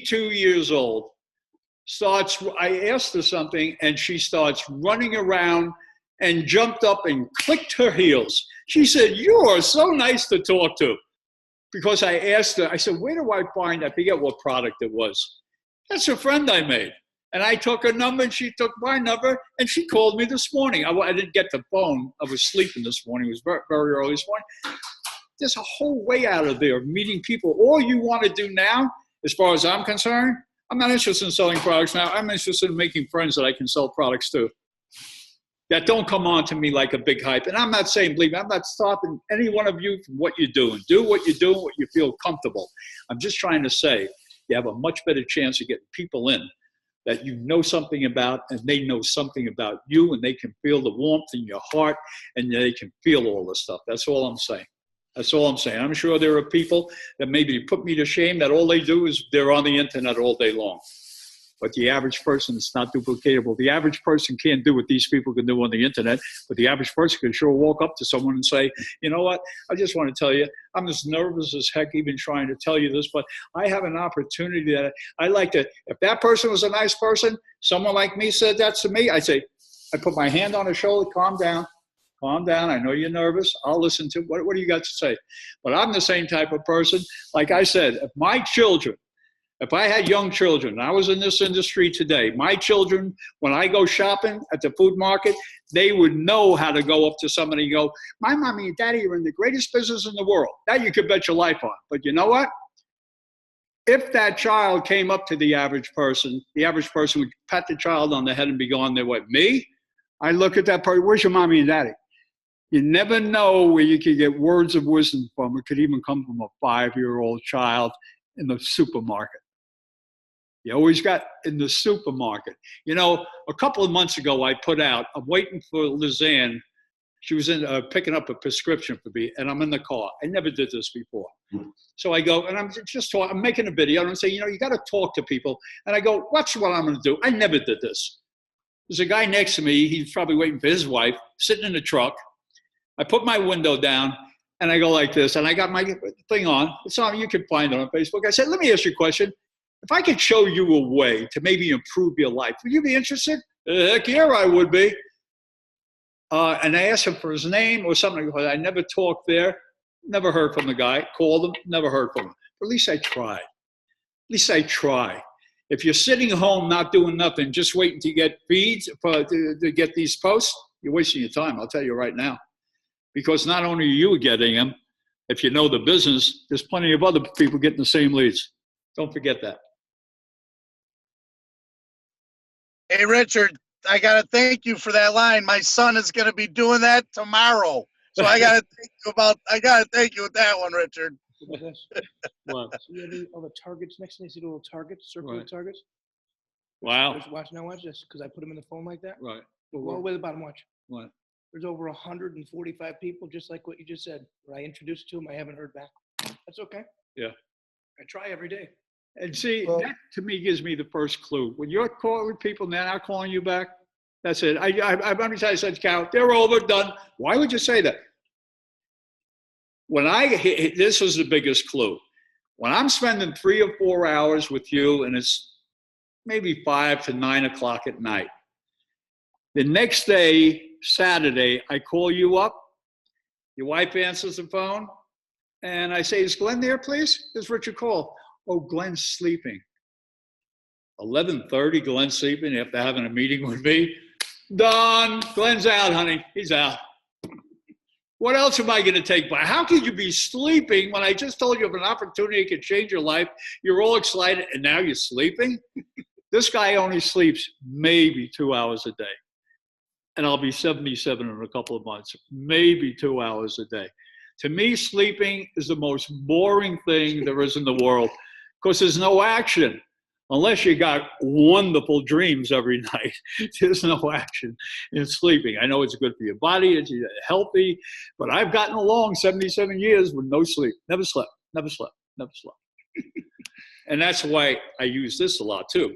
I got things going around in my mind that most people don't think of. Most people don't think of. Do you know the can opener? You know what a can opener is? Everybody know what a can opener is, right? Yep. Who do you think invented the can opener? Yes. Not me. Just trying to be funny. You know, I've always said, Michael, I have as much fun in this business as anything I've ever done. And if you probably would have brought someone to me that really didn't know me and I started talking like this, they would say, this guy, he's did what you say? I don't believe it. Does he stop kidding around? But I've done my business with kidding around. I've done my people to show them that this is a wonderful business.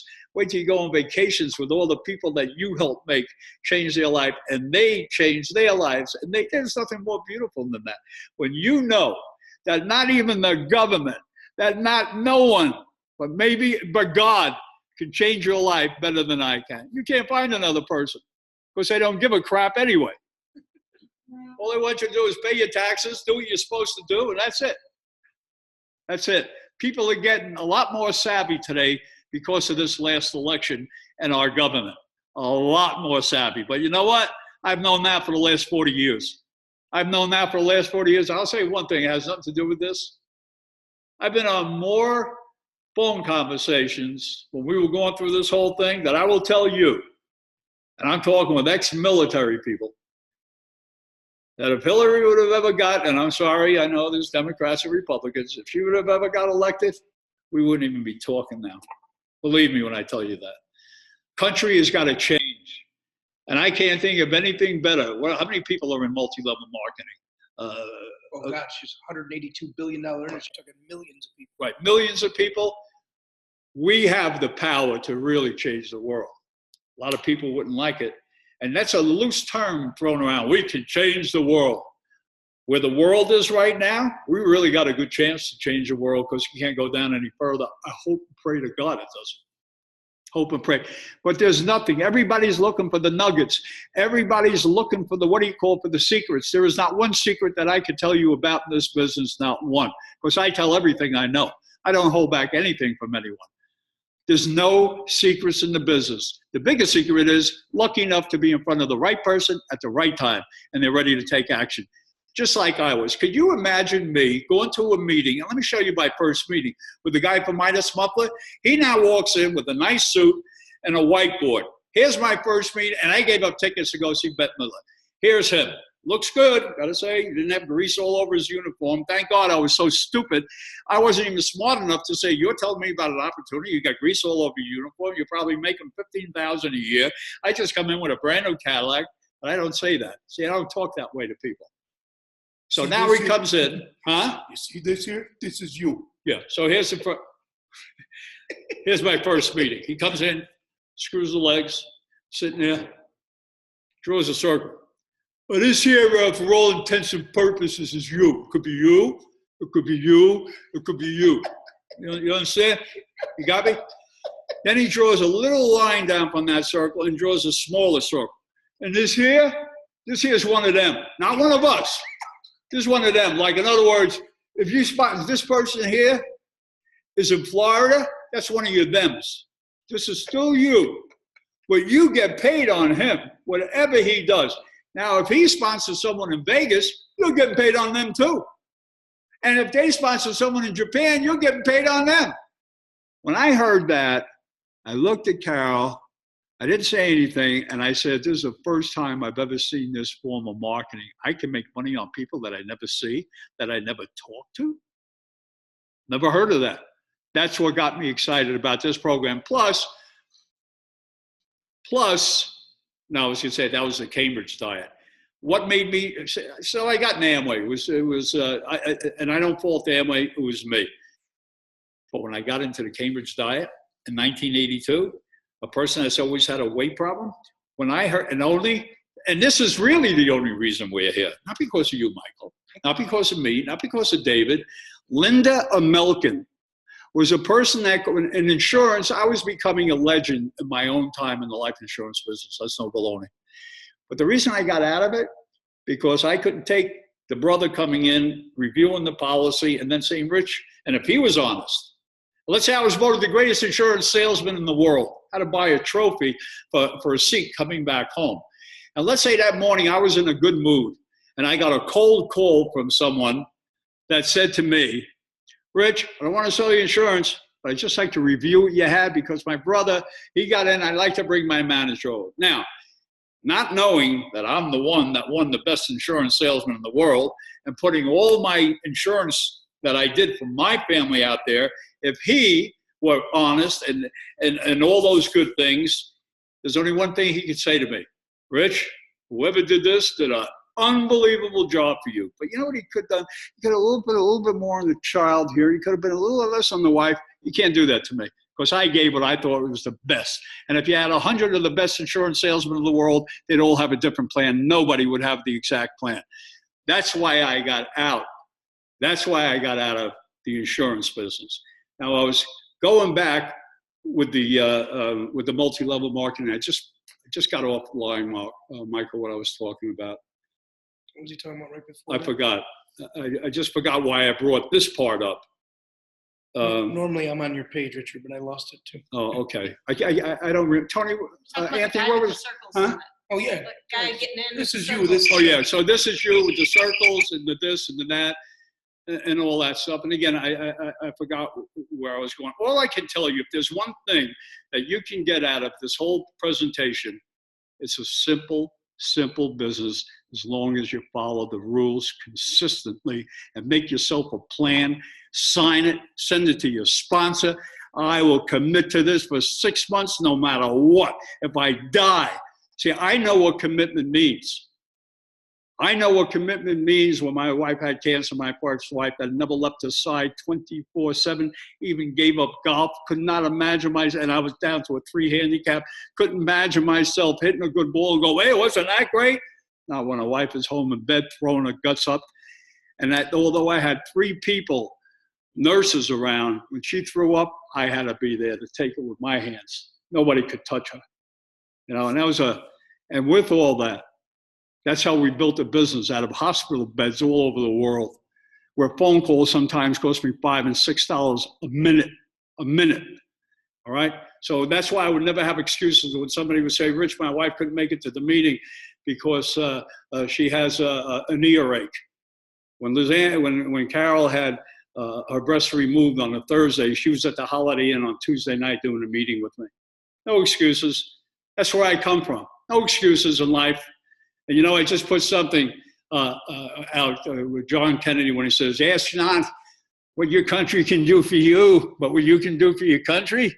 Bullshit. Country's supposed to do everything for us. And I really mean that.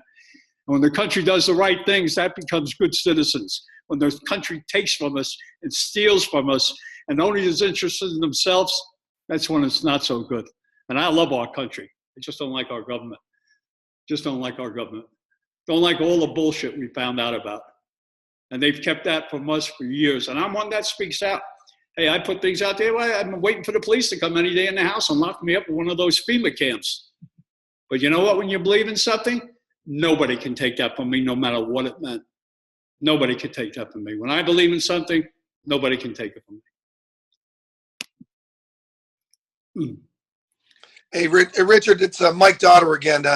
I love that you're talking about politics because it used to be, if you go back to the Greek age, it was an honor to be involved in politics. And as we've seen, you know, now people don't want to be involved in politics, but it's people that love politics, love people. And Karl Marx wrote about this in Das Kapital, the separation between the haves and the have-nots, the proletariat versus the bourgeois.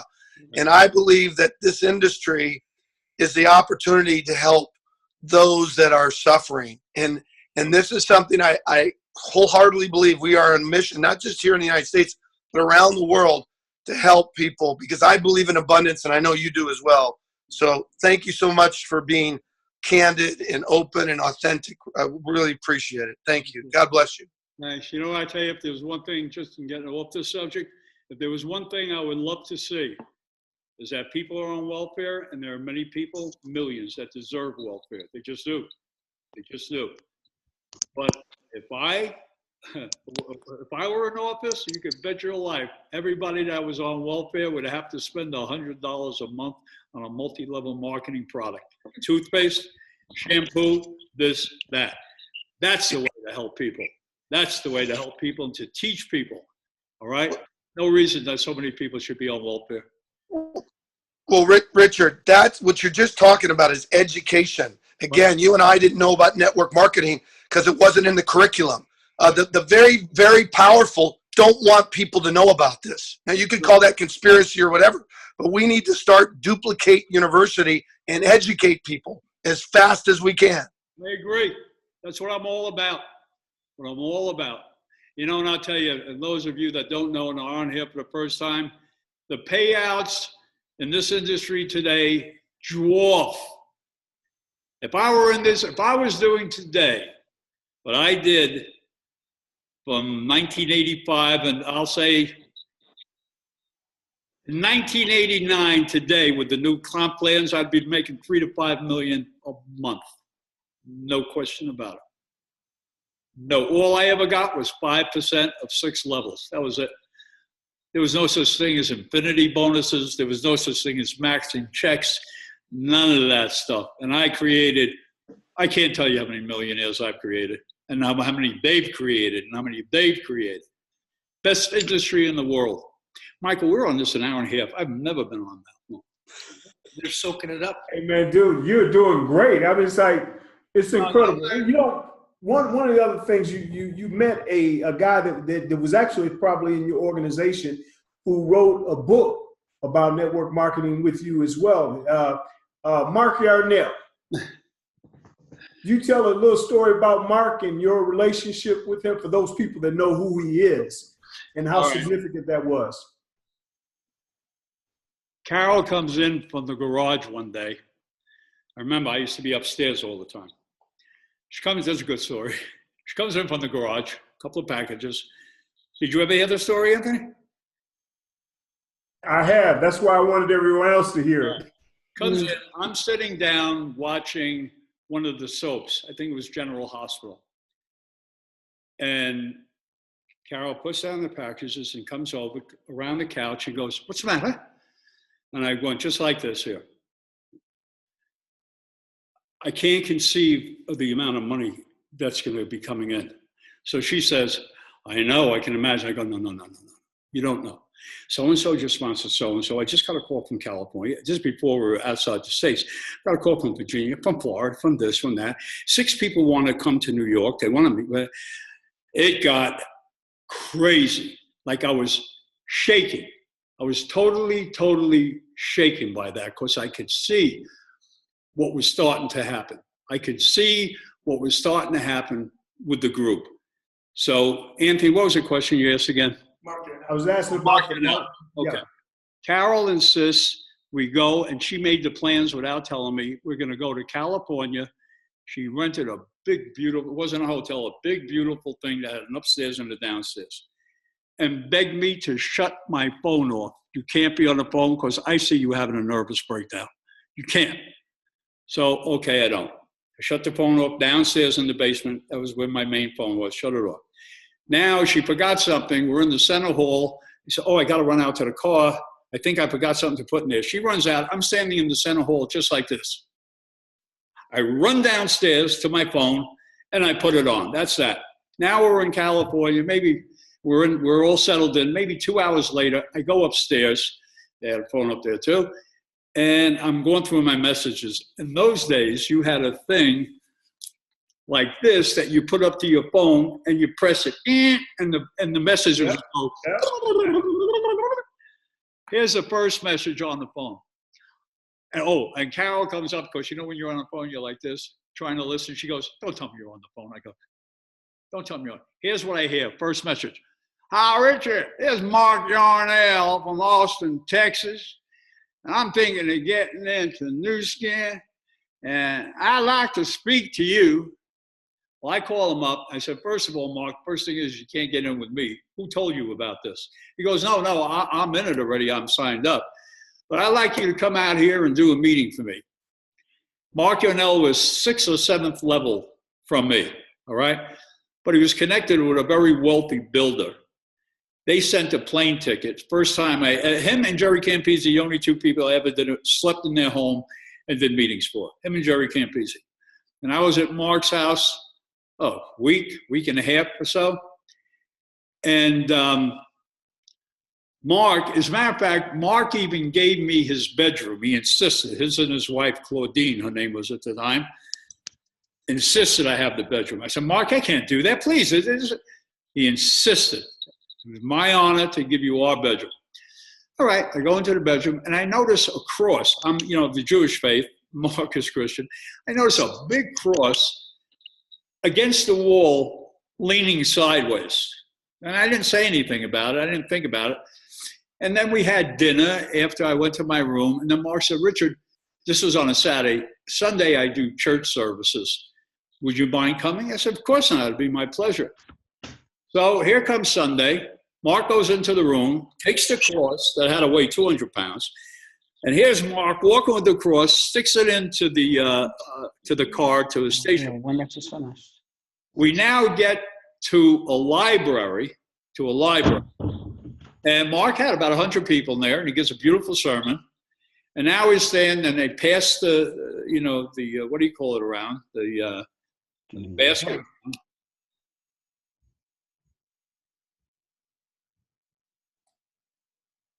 See this, Richard?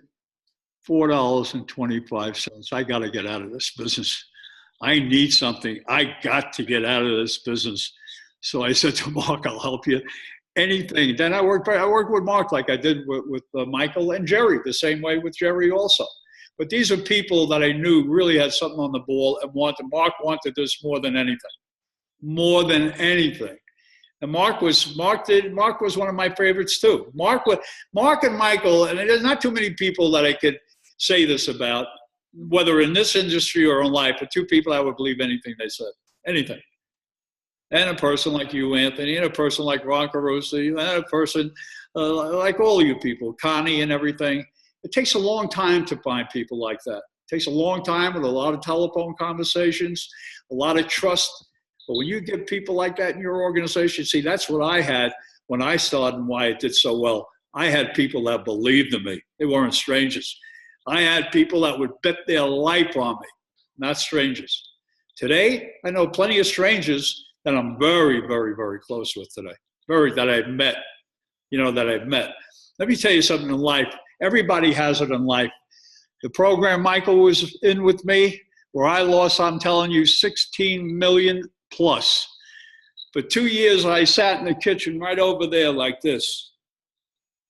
I never thought I'd ever get it back again. I didn't want to do anything. I didn't believe in anybody. I didn't trust anybody.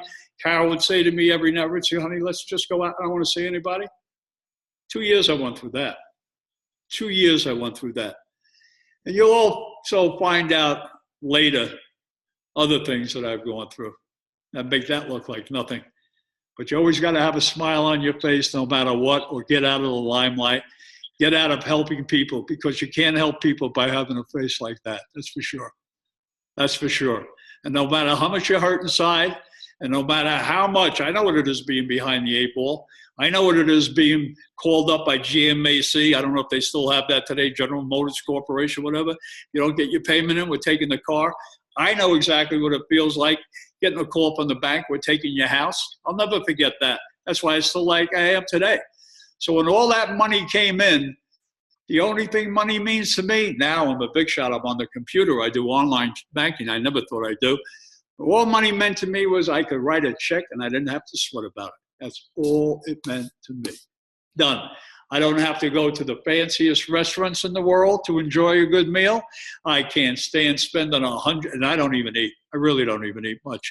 I'm just getting back into eating now because of the surgery I had years ago. I will guarantee you a baby eats more than I. Most of the stuff I eat is soft. I'll eat oatmeal. I'll eat things that, that give me whatever it gives you. But I feel good. Right now, I feel very good. But I still got a lot in this heart that weighs me down. But I'll let it weigh me down on my time, not on the people that I'm trying to help on their time. They don't deserve it. They don't need to know about it. But I could put that smile on, you would never know anything was different. That takes the mark of a leader. A leader takes a lot of crap, an awful, awful lot of crap, but they take an awful lot of goodness when they were able. Look, I treated my group, there was always prizes. I've spoken to Michael about that. It's like a family. And when I was going to start, I once almost started a company that was called, and actually this is too long, but at least you get to know me. I once started a company called Americans for Sharing. And this was our logo with the hands, the helping hands. And I remember going into the bank and telling the banker, I can see myself on the Jerry Lewis telethon giving him a check for $100 million. I could see it, could feel it. I knew it. And I had it going. I won't even go into what happened with that. And I had it going. But I remember saying to Carol, can you see us making $100 million for ourselves, forget about expenses, is that we retain $100 million and give back $95 million on top of all the other commissions that our people in our group are making in vacations and this and that. And she said, how much do we need? Of course I could see that. That's the way we both are. To me, life is not so much fun when you're the only one enjoying it and you don't have people around you being right there with you. I mean, it's nothing to me to enjoy myself by myself, to go out to eat by myself. No. And that's really where I do eat, is by myself now, because I've grown up for the last, I can't tell you how many years, about 20 times a day. 20 times a day. And I think we have the answer. Finally, 3 days ago, what's wrong with me? Because for the last this is the first time I haven't thrown up now, I keep track, it's probably 98 hours. Just a little bit over 4 days that I haven't thrown up. So I think I have the answer to that. But you know what? I'm the type of person, just like Michael is, and like so many of you, that you can't stop being the person that you were born to be. You're very special. There's no one that has your eyes. There's no one that has your nose. There's no one that has your smile. There's no one in the world like you. You're that special. The shame of it is we really don't know how special we are. We don't. I'm telling you, everybody on this call is special. Don't let the people take the dreams away from you. Anytime you invent things, and let's say you have a real strong invention, mention it to any one of your friends or family. They'll give you all the reasons why it won't work. Not one of them will go, that is great. So you know what I've done sometimes? I've gone to people where I've seen something on the internet that just came out that was an unbelievable. I just saw something yesterday where you take a lemon and you just stick this thing in the lemon, you turn it once, and now it's a spray. They're selling so much of that, they don't know what to do with it. So I said to one of my friends, I just thought of an invention. Picture this here. When you want to put some lemon on top of your fish or something, how do? You squeeze it? Yeah, and then the pits come out into this. Could you imagine just spraying it on? Or mist comes out? I'm thinking of inventing that. Nah, it won't work. Won't work. But you screw it in, it won't work. Meanwhile, I think the guy's made $2 million already in the last 3 days. So always remember, everybody tries to take your dream because they didn't dream of it and they didn't think of it. I just hope We've been on this an hour and 45 minutes. That's the longest I've ever done. And it's a pleasure for me to be here and do it. I'll never get tired. You might get tired of hearing me. And, you know, I always said about Elvis, and so many people have told me, somebody said, you've managed your career perfectly because you never overexposed yourself. So I used to say, you know, like with Elvis, if it was proven today that Elvis Presley, because of a security thing or whatever it was, never died, sounds as good as he ever did, and they have a what do you call it, a stadium that'll hold 10 million people, bet your life 10 million people will fill it up. Let him start singing a little bit too long, all of a sudden those greatest fans will start walking out. So that's what I don't like to feel that, oh, when the hell is he going to shut up already? You know, when's he going to shut up?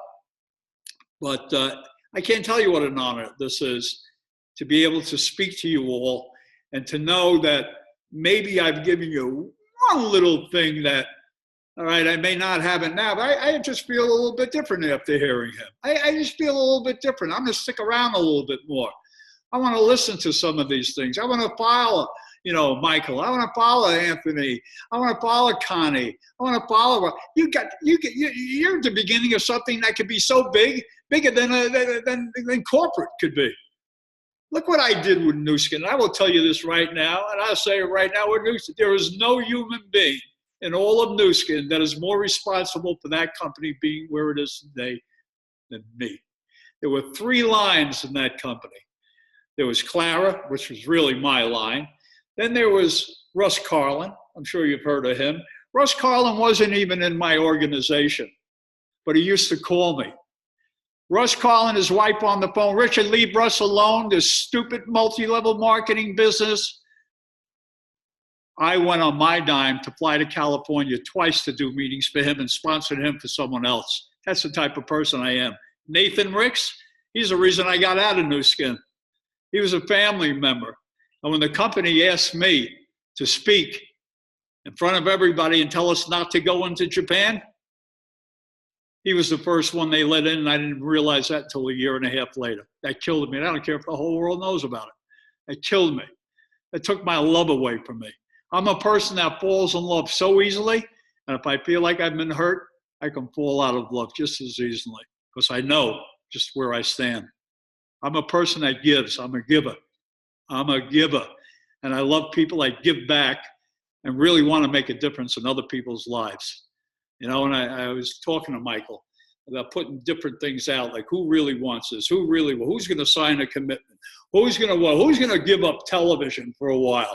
Who's going to give up what? I'll never forget once, this was years ago, but when somebody said to me, you know, they're starting the Bonanza reruns. No, I'm done with the phone call. Bonanza reruns, that's what so many people get life out of watching all these television shows. You know, like when they used to have Dallas. And you see the people with the money. That's what they get out of it. But they don't understand that they can easily have that. I'm not talking millions and billions and trillions. I'm talking about something that puts you on a much better level than you are today. Something that's fun, something that you're acquiring friends like you've never had in your life. There's nothing like network marketing people that think the same. Nothing like it. They're a wonderful, wonderful bunch of people. Wonderful bunch of people. Just wonderful. And I've enjoyed this, and I'm only too happy to be here with all of you, to be here with Michael. I couldn't be happier. This makes my day. Before you go, I want to say one thing. As a newbie in the organization myself, my name is Eric Rodriguez. I want to, first let you know how privileged I am for you giving us the opportunity. So my question to you is, how can you stay leveled and continue to have success, even though you've been turned down so many times? You'll always go in this business. You go up, you go down. You go up and you go down. All right? There was a time when I started in the real estate business, which was hard. This is even harder probably, or as hard. Real estate business is very hard to get into. Very hard. And I'm in there and I'm trying to make deals. What am I doing wrong? What am I doing wrong? Nobody's helping me. Nobody's telling me. They're not telling me a thing. All right. Rodriguez, give me that question again. What I was asking is, when you get turned down When I get turned, it was all part of the business. Didn't make a difference to me. Didn't make a difference to me. All part of the business. Go replace that person with another person. That's all. Now, were there people I would have bet my life on that would make it in the business that never did? Yeah. Were there people that I would have bet my life on that wouldn't make it? No way. That did. So you never know. But I'll say this here. If I'm interviewing somebody and I say, excuse me, I always ask, you married, children? Let a person say to me, married? I wouldn't get married for nothing. Kids, I hate them. I wouldn't deal with that person if I knew I could make $1 million with them. I only deal with nice people. Nice people that have nice thoughts. A person that doesn't like children, let a person tell me they don't like puppies. They're done for sure. That comes first before the children with the puppies. You know, I never understood a marketing plan in all the years in this business. I never understood Nu Skin's marketing plan. It's too much for me, too much. If you get this, if you get that, if you get this, if you do that, if you get this level and that level, nobody understands that. Take 1,000 of the people that all graduated from Harvard. There won't be one person after the meeting, if they've never heard anything about multi-level marketing, that could repeat what they heard. None. Impossible. So you know what I would do? 5 ways to make money. I don't know, today, maybe 20 ways to make money. 5 ways to make money in this industry. I'm going to show you one. If you can't get excited about that, forget about it. You're in the wrong place. Now, if you get to the level of Master General, your income is going to be $2 million a year. Thank you. End of the marketing plan. Now, if you're interested in anything else, go, and we didn't even have the internet that you had to read in brochures, go to the internet and learn it. If you're that interested that you got to know, you haven't even made a penny, haven't showed it, but you want to know the whole marketing plan. What that really is a person saying, I really don't know if I want to join this. Or when a person says, I want to think about it. You know what my best answer is? If you said to me, you know what, Rich, I really want to think about this. Well, my answer to you is, that I'm so happy to hear that. But who's better than me if you want to think about it? Who's better than me to ask the question? Who are you going to ask your father? You going to ask your brother? Who's better than me? So now I'm forcing you. Say, I'm forcing you now. And I am the lowest key salesman in the world. I have never asked a person, you ready to join? Never once in my life. You ready to buy the house? Never once in my life. I took them for granted. They were in. They were in. They're in. You're talking to me and you're not going to be in this. Okay. And listen, never ever say, you're a jerk, you're a this, you're that. Because then people start saying, oh, that's the way they are in this company. If you're in, they love you. But if you're not, never make an enemy with a person that doesn't see the business the way you do. Because you want to know something? 2-3 years later, you may get a call like this. You still in that thing? You still in that thing? Yeah, I can never get a hold of you. Well, we were in France, then we were in Germany, then we were here, and then we were there. We did a meeting for 3 hours, and then we took a week off. What could be better than that? If people really knew, if I had, like I say, the magic pill that I could pass through here, everyone took a glass of water and drank it and knew what I knew to be 100% truth, you wouldn't sleep for the next month. You'd be nervous. You'd be like, I can't believe it. I can't believe it. I can have this. You wouldn't be able to sleep. Believe me. I wish I had right now that I could press a button of all. Is he talking? I don't know. I was talking to his friend, I think.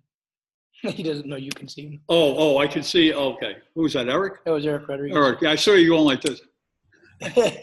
Yeah, it's an amazing opportunity to just get all this information. Like I always tell Michael and Glenn, the only thing I charge is knowledge. You know, I'm getting the opportunity of a lifetime to, you know, pick your brain, and you know, I'm taking everything you're saying to heart, and you best believe you're gonna see me on top. Watch what happens if every one of you in a serious place called one of your friends tomorrow, a good friend that you really know, and you call him up and you say, Bob, how you doing? This is Eric. Just like I'm saying it. listen, could we meet? I'd like to get together with you for an hour or so. Sure, Eric, let's go. And then you meet with that person and you say to that person, and look them in the eyes very calmly, you know why I call this, Eric? I just want to know, how do you feel about life? And then listen. Well, if there was something I can do to benefit you in that area, would you be interested? And how can a person say no? Now, he could say, oh, you're talking about people. I don't know anybody. You don't know anybody? So in other words, if you died today, nobody would be at the funeral. There'd be nobody at your funeral. If you died, that's pretty sad. As a matter of fact, I don't even want to sponsor you. That's what it all comes down to. It's believing in something and having a conviction in something so strong that there isn't a human being in the world. Now, if I knew that I was with a company and bet my life on it, that I knew I was going to make $5 million that year, but I heard some things and read some things that the company was full of baloney, but guaranteed I'd make $5 million next year, I am out. I will not associate myself. In Jewish, there's a word called drek. Drek is the lowest of the low of the barrel. It's scum. I don't want to be involved. I've never been involved with that in my life. I've been involved with some people that turned into that I didn't know of that. But me, I always associate myself with wonderful human beings. Just wonderful. Hey, Richard, this is Anthony. I got one more question. You always say you got one more question. Here's the question. What I believe in this company here particularly, that we are on our way to what's called momentum. Right. You've experienced that a few times. Could you share with the team what that represents and what does that mean to them and what do they need to do to prepare for that? Well, like anything else, when it comes to momentum, you got to consider yourself pretty lucky that you're at that place at that time. Here's what momentum is. When you're at a restaurant, this is when you really know what momentum is. When you're at a restaurant having dinner, just you and your wife, and you hear a person 2 tables down talking about your product, then you know you've arrived. That's momentum, all right?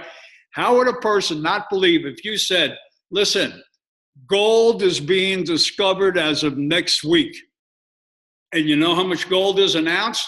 California, you think everybody's going to go, and we don't have wagons, we have planes now. How many people wouldn't even go out there for that? So all you're looking for the people is that want an opportunity. There's nothing you can talk anybody into. Nothing you're going to talk. As good as a talker I am, if that person's not at the right place at the right time, I might as well talk to the wall. Am I right? Right. Might as well be talking to the wall. I'm telling you, I'll tell you all, if there's one thing I've said, there's nothing special about me except I will get the job done. I don't care what it is. I don't care what it is. Somebody told me, Rich, you got to mop up that floor over there when I was in the service. And I knew it should be 5 guys mopping it. You think I said, I ain't mopping that thing. No, I did what I had to do. I had to mop the floor. That took me 5 hours.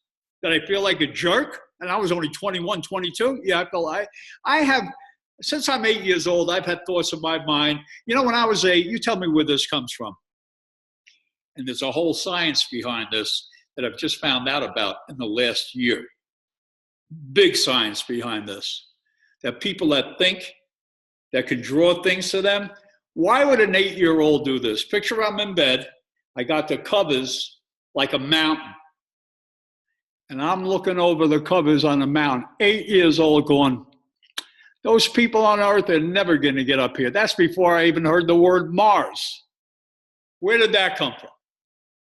But that's what comes, my whole life is like that.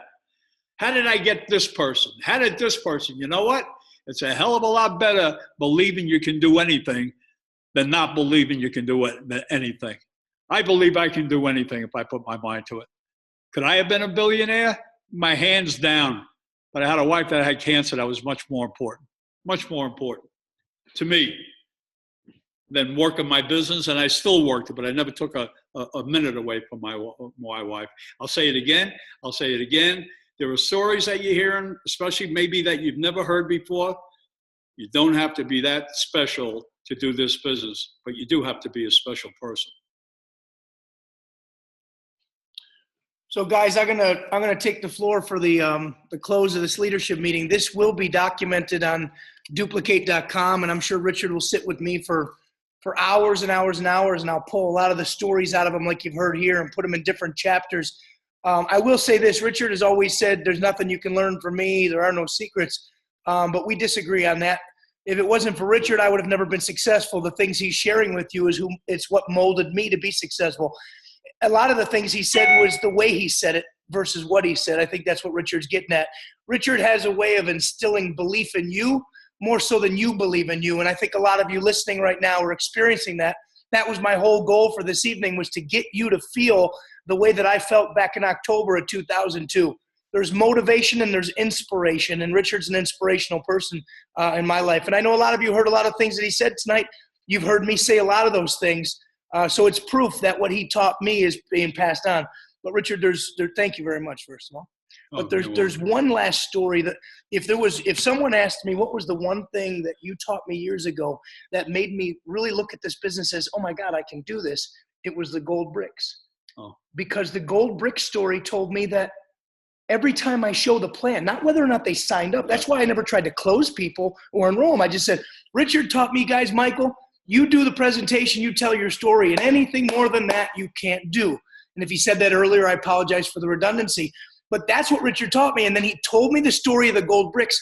That's why when I wake up every day, I just want to share the videos and share my story and the plan as often as I can.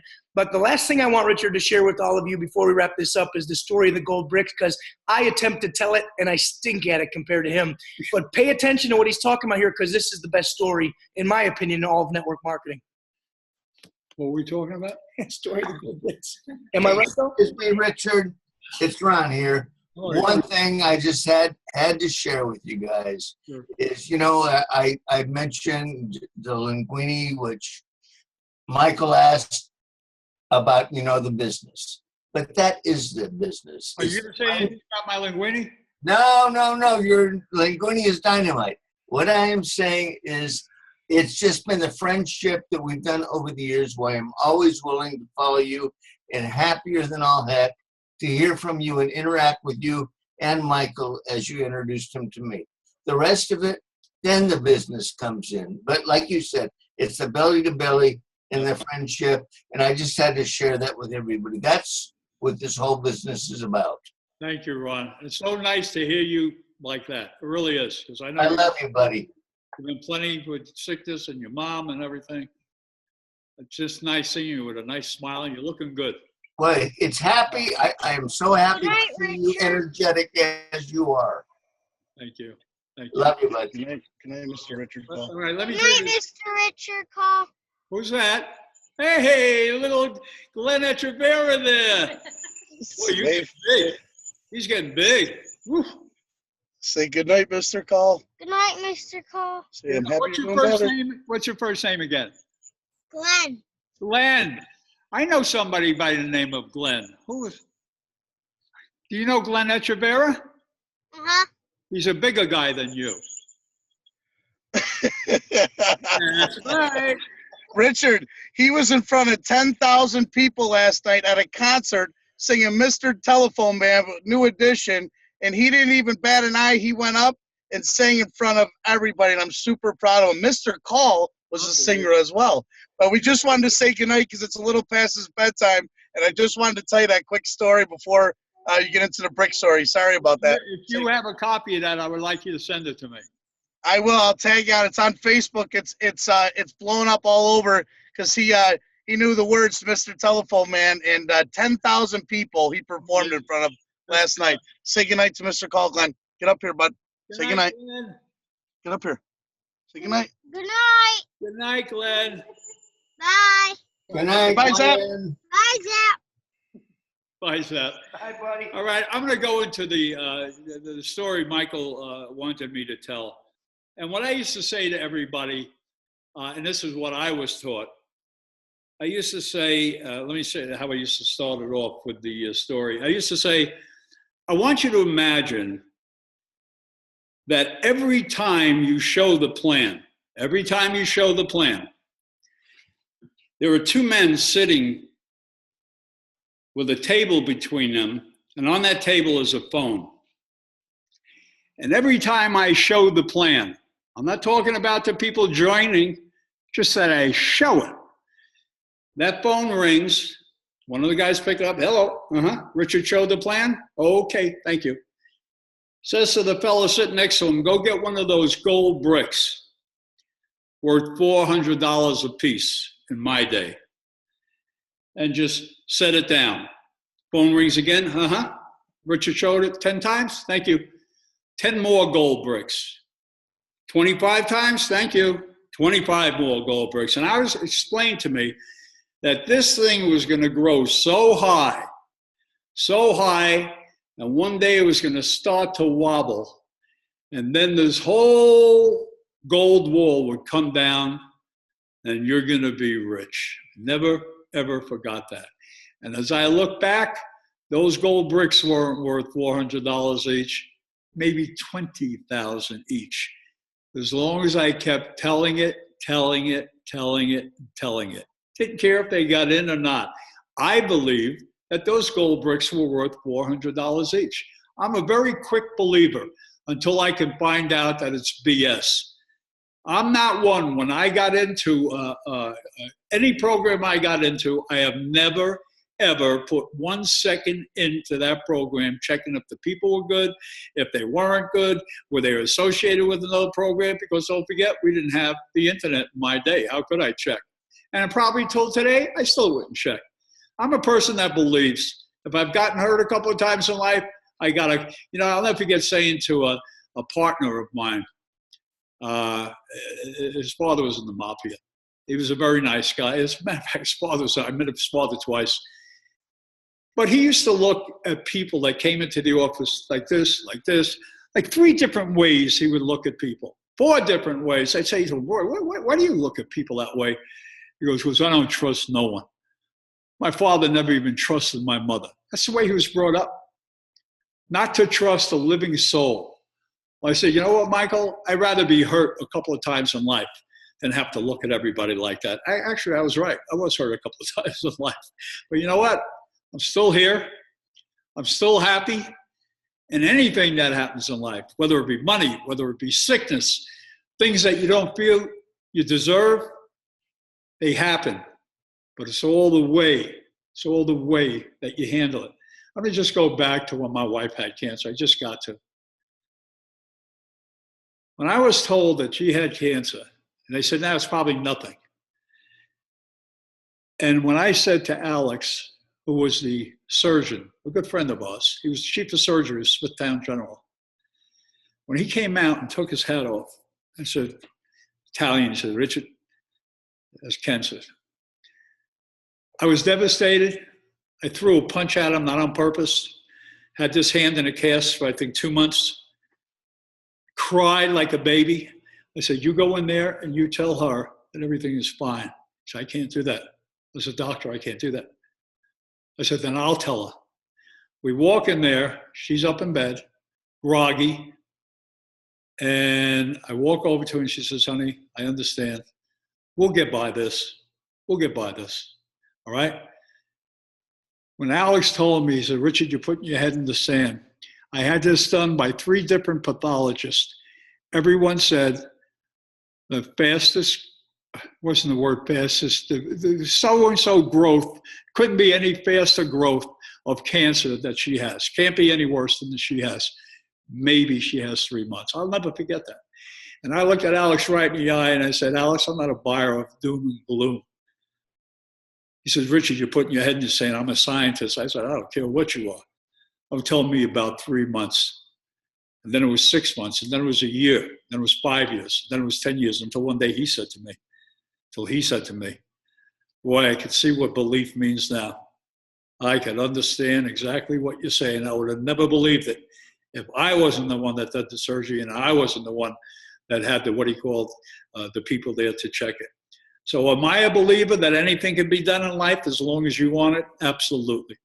Now, I'm not talking about jumping off a bridge and you're going to fly. I'm not talking about silly things like that. Can anything be done in life? Anything can be done, up to a certain point. Can anybody be a billionaire? Of course not. Can anybody be a millionaire? Of course not. Can anybody start learning the habits to get to be those things? Absolutely.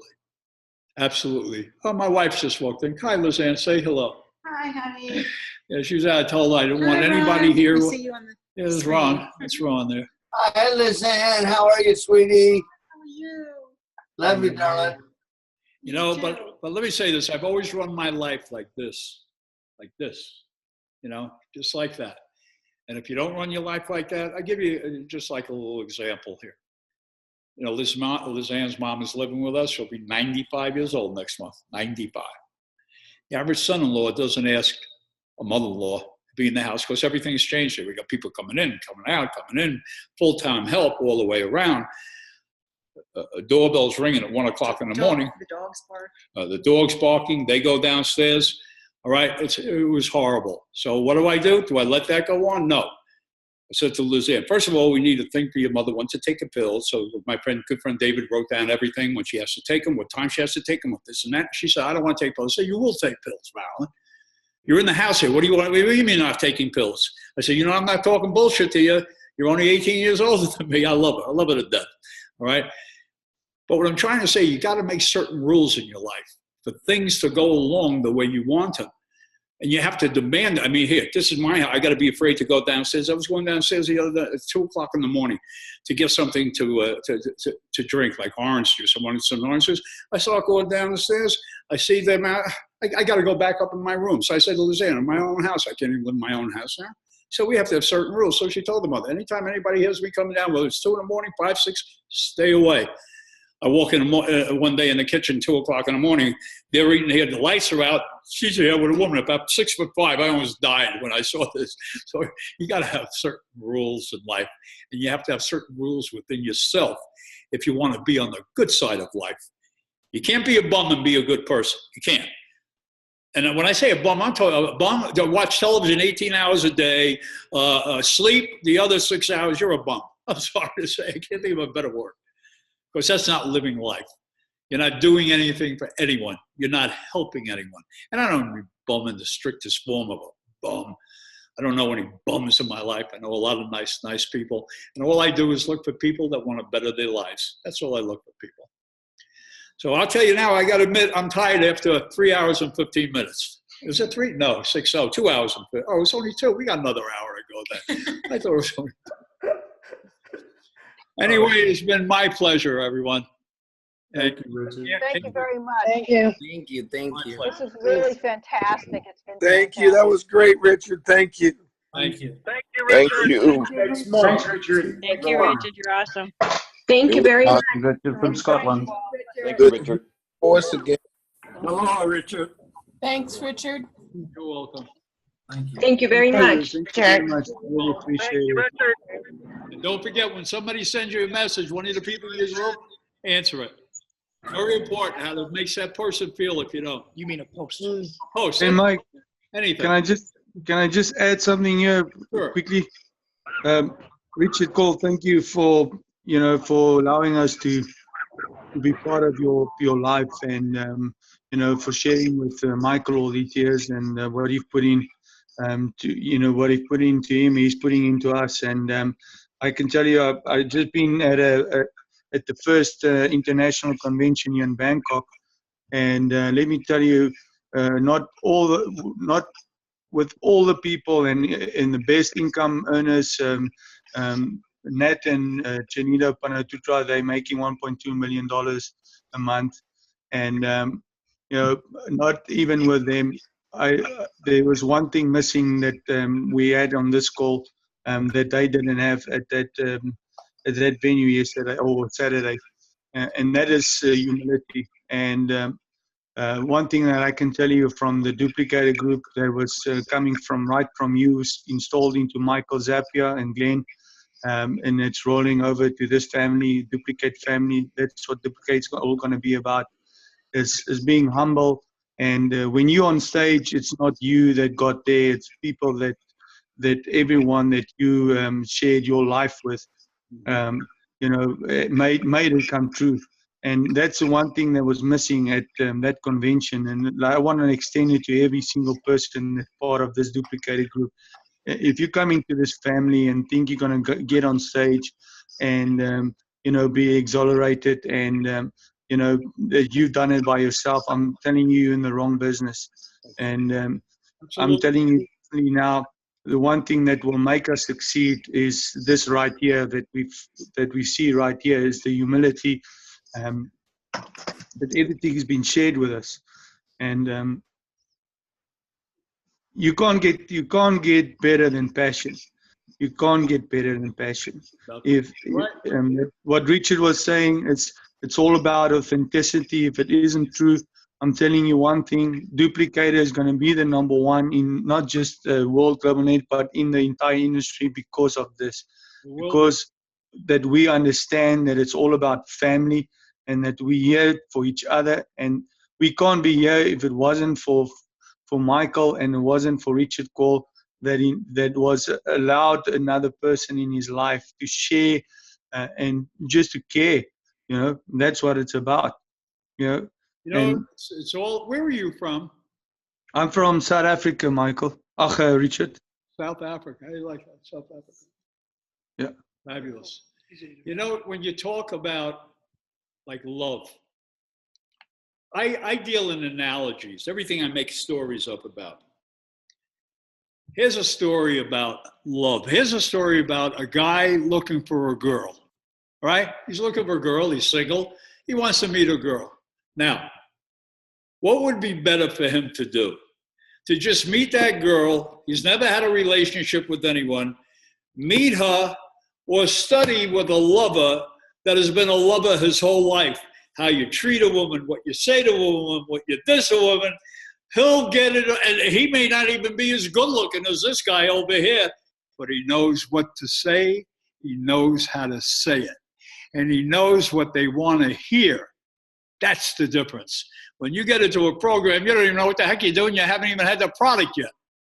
So what you're selling is a scam as far as I'm concerned. If you don't know what you're selling, then it's not selling. You can't be honest with people if you haven't even used the product. Then it's just a money game.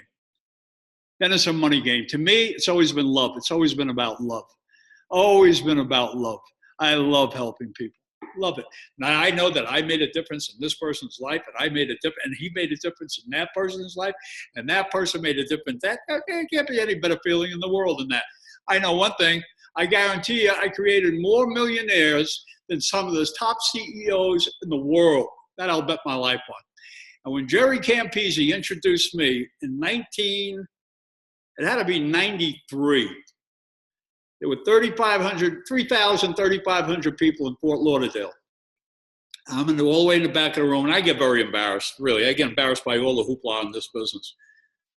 And as I'm walking up, he introduces me, and he's holding up the 25th edition of Fortune magazine. And I'm almost on the stage now, and I have no idea what he's going to say. He said, our next speaker, Richard Kall, earns more than 95% of the top CEOs of the largest corporations in America. And I'll tell you, in that year, I forget what year it was right around what I said, there wasn't a professional football, basketball, baseball player earning what I was earning. Today, it's a whole different story. Today, they get $250 million for signing up for 4 minutes, you know. But back in that day, I'll never forget that. And I said to Jerry as I came up, I said, where the heck did you get that information from?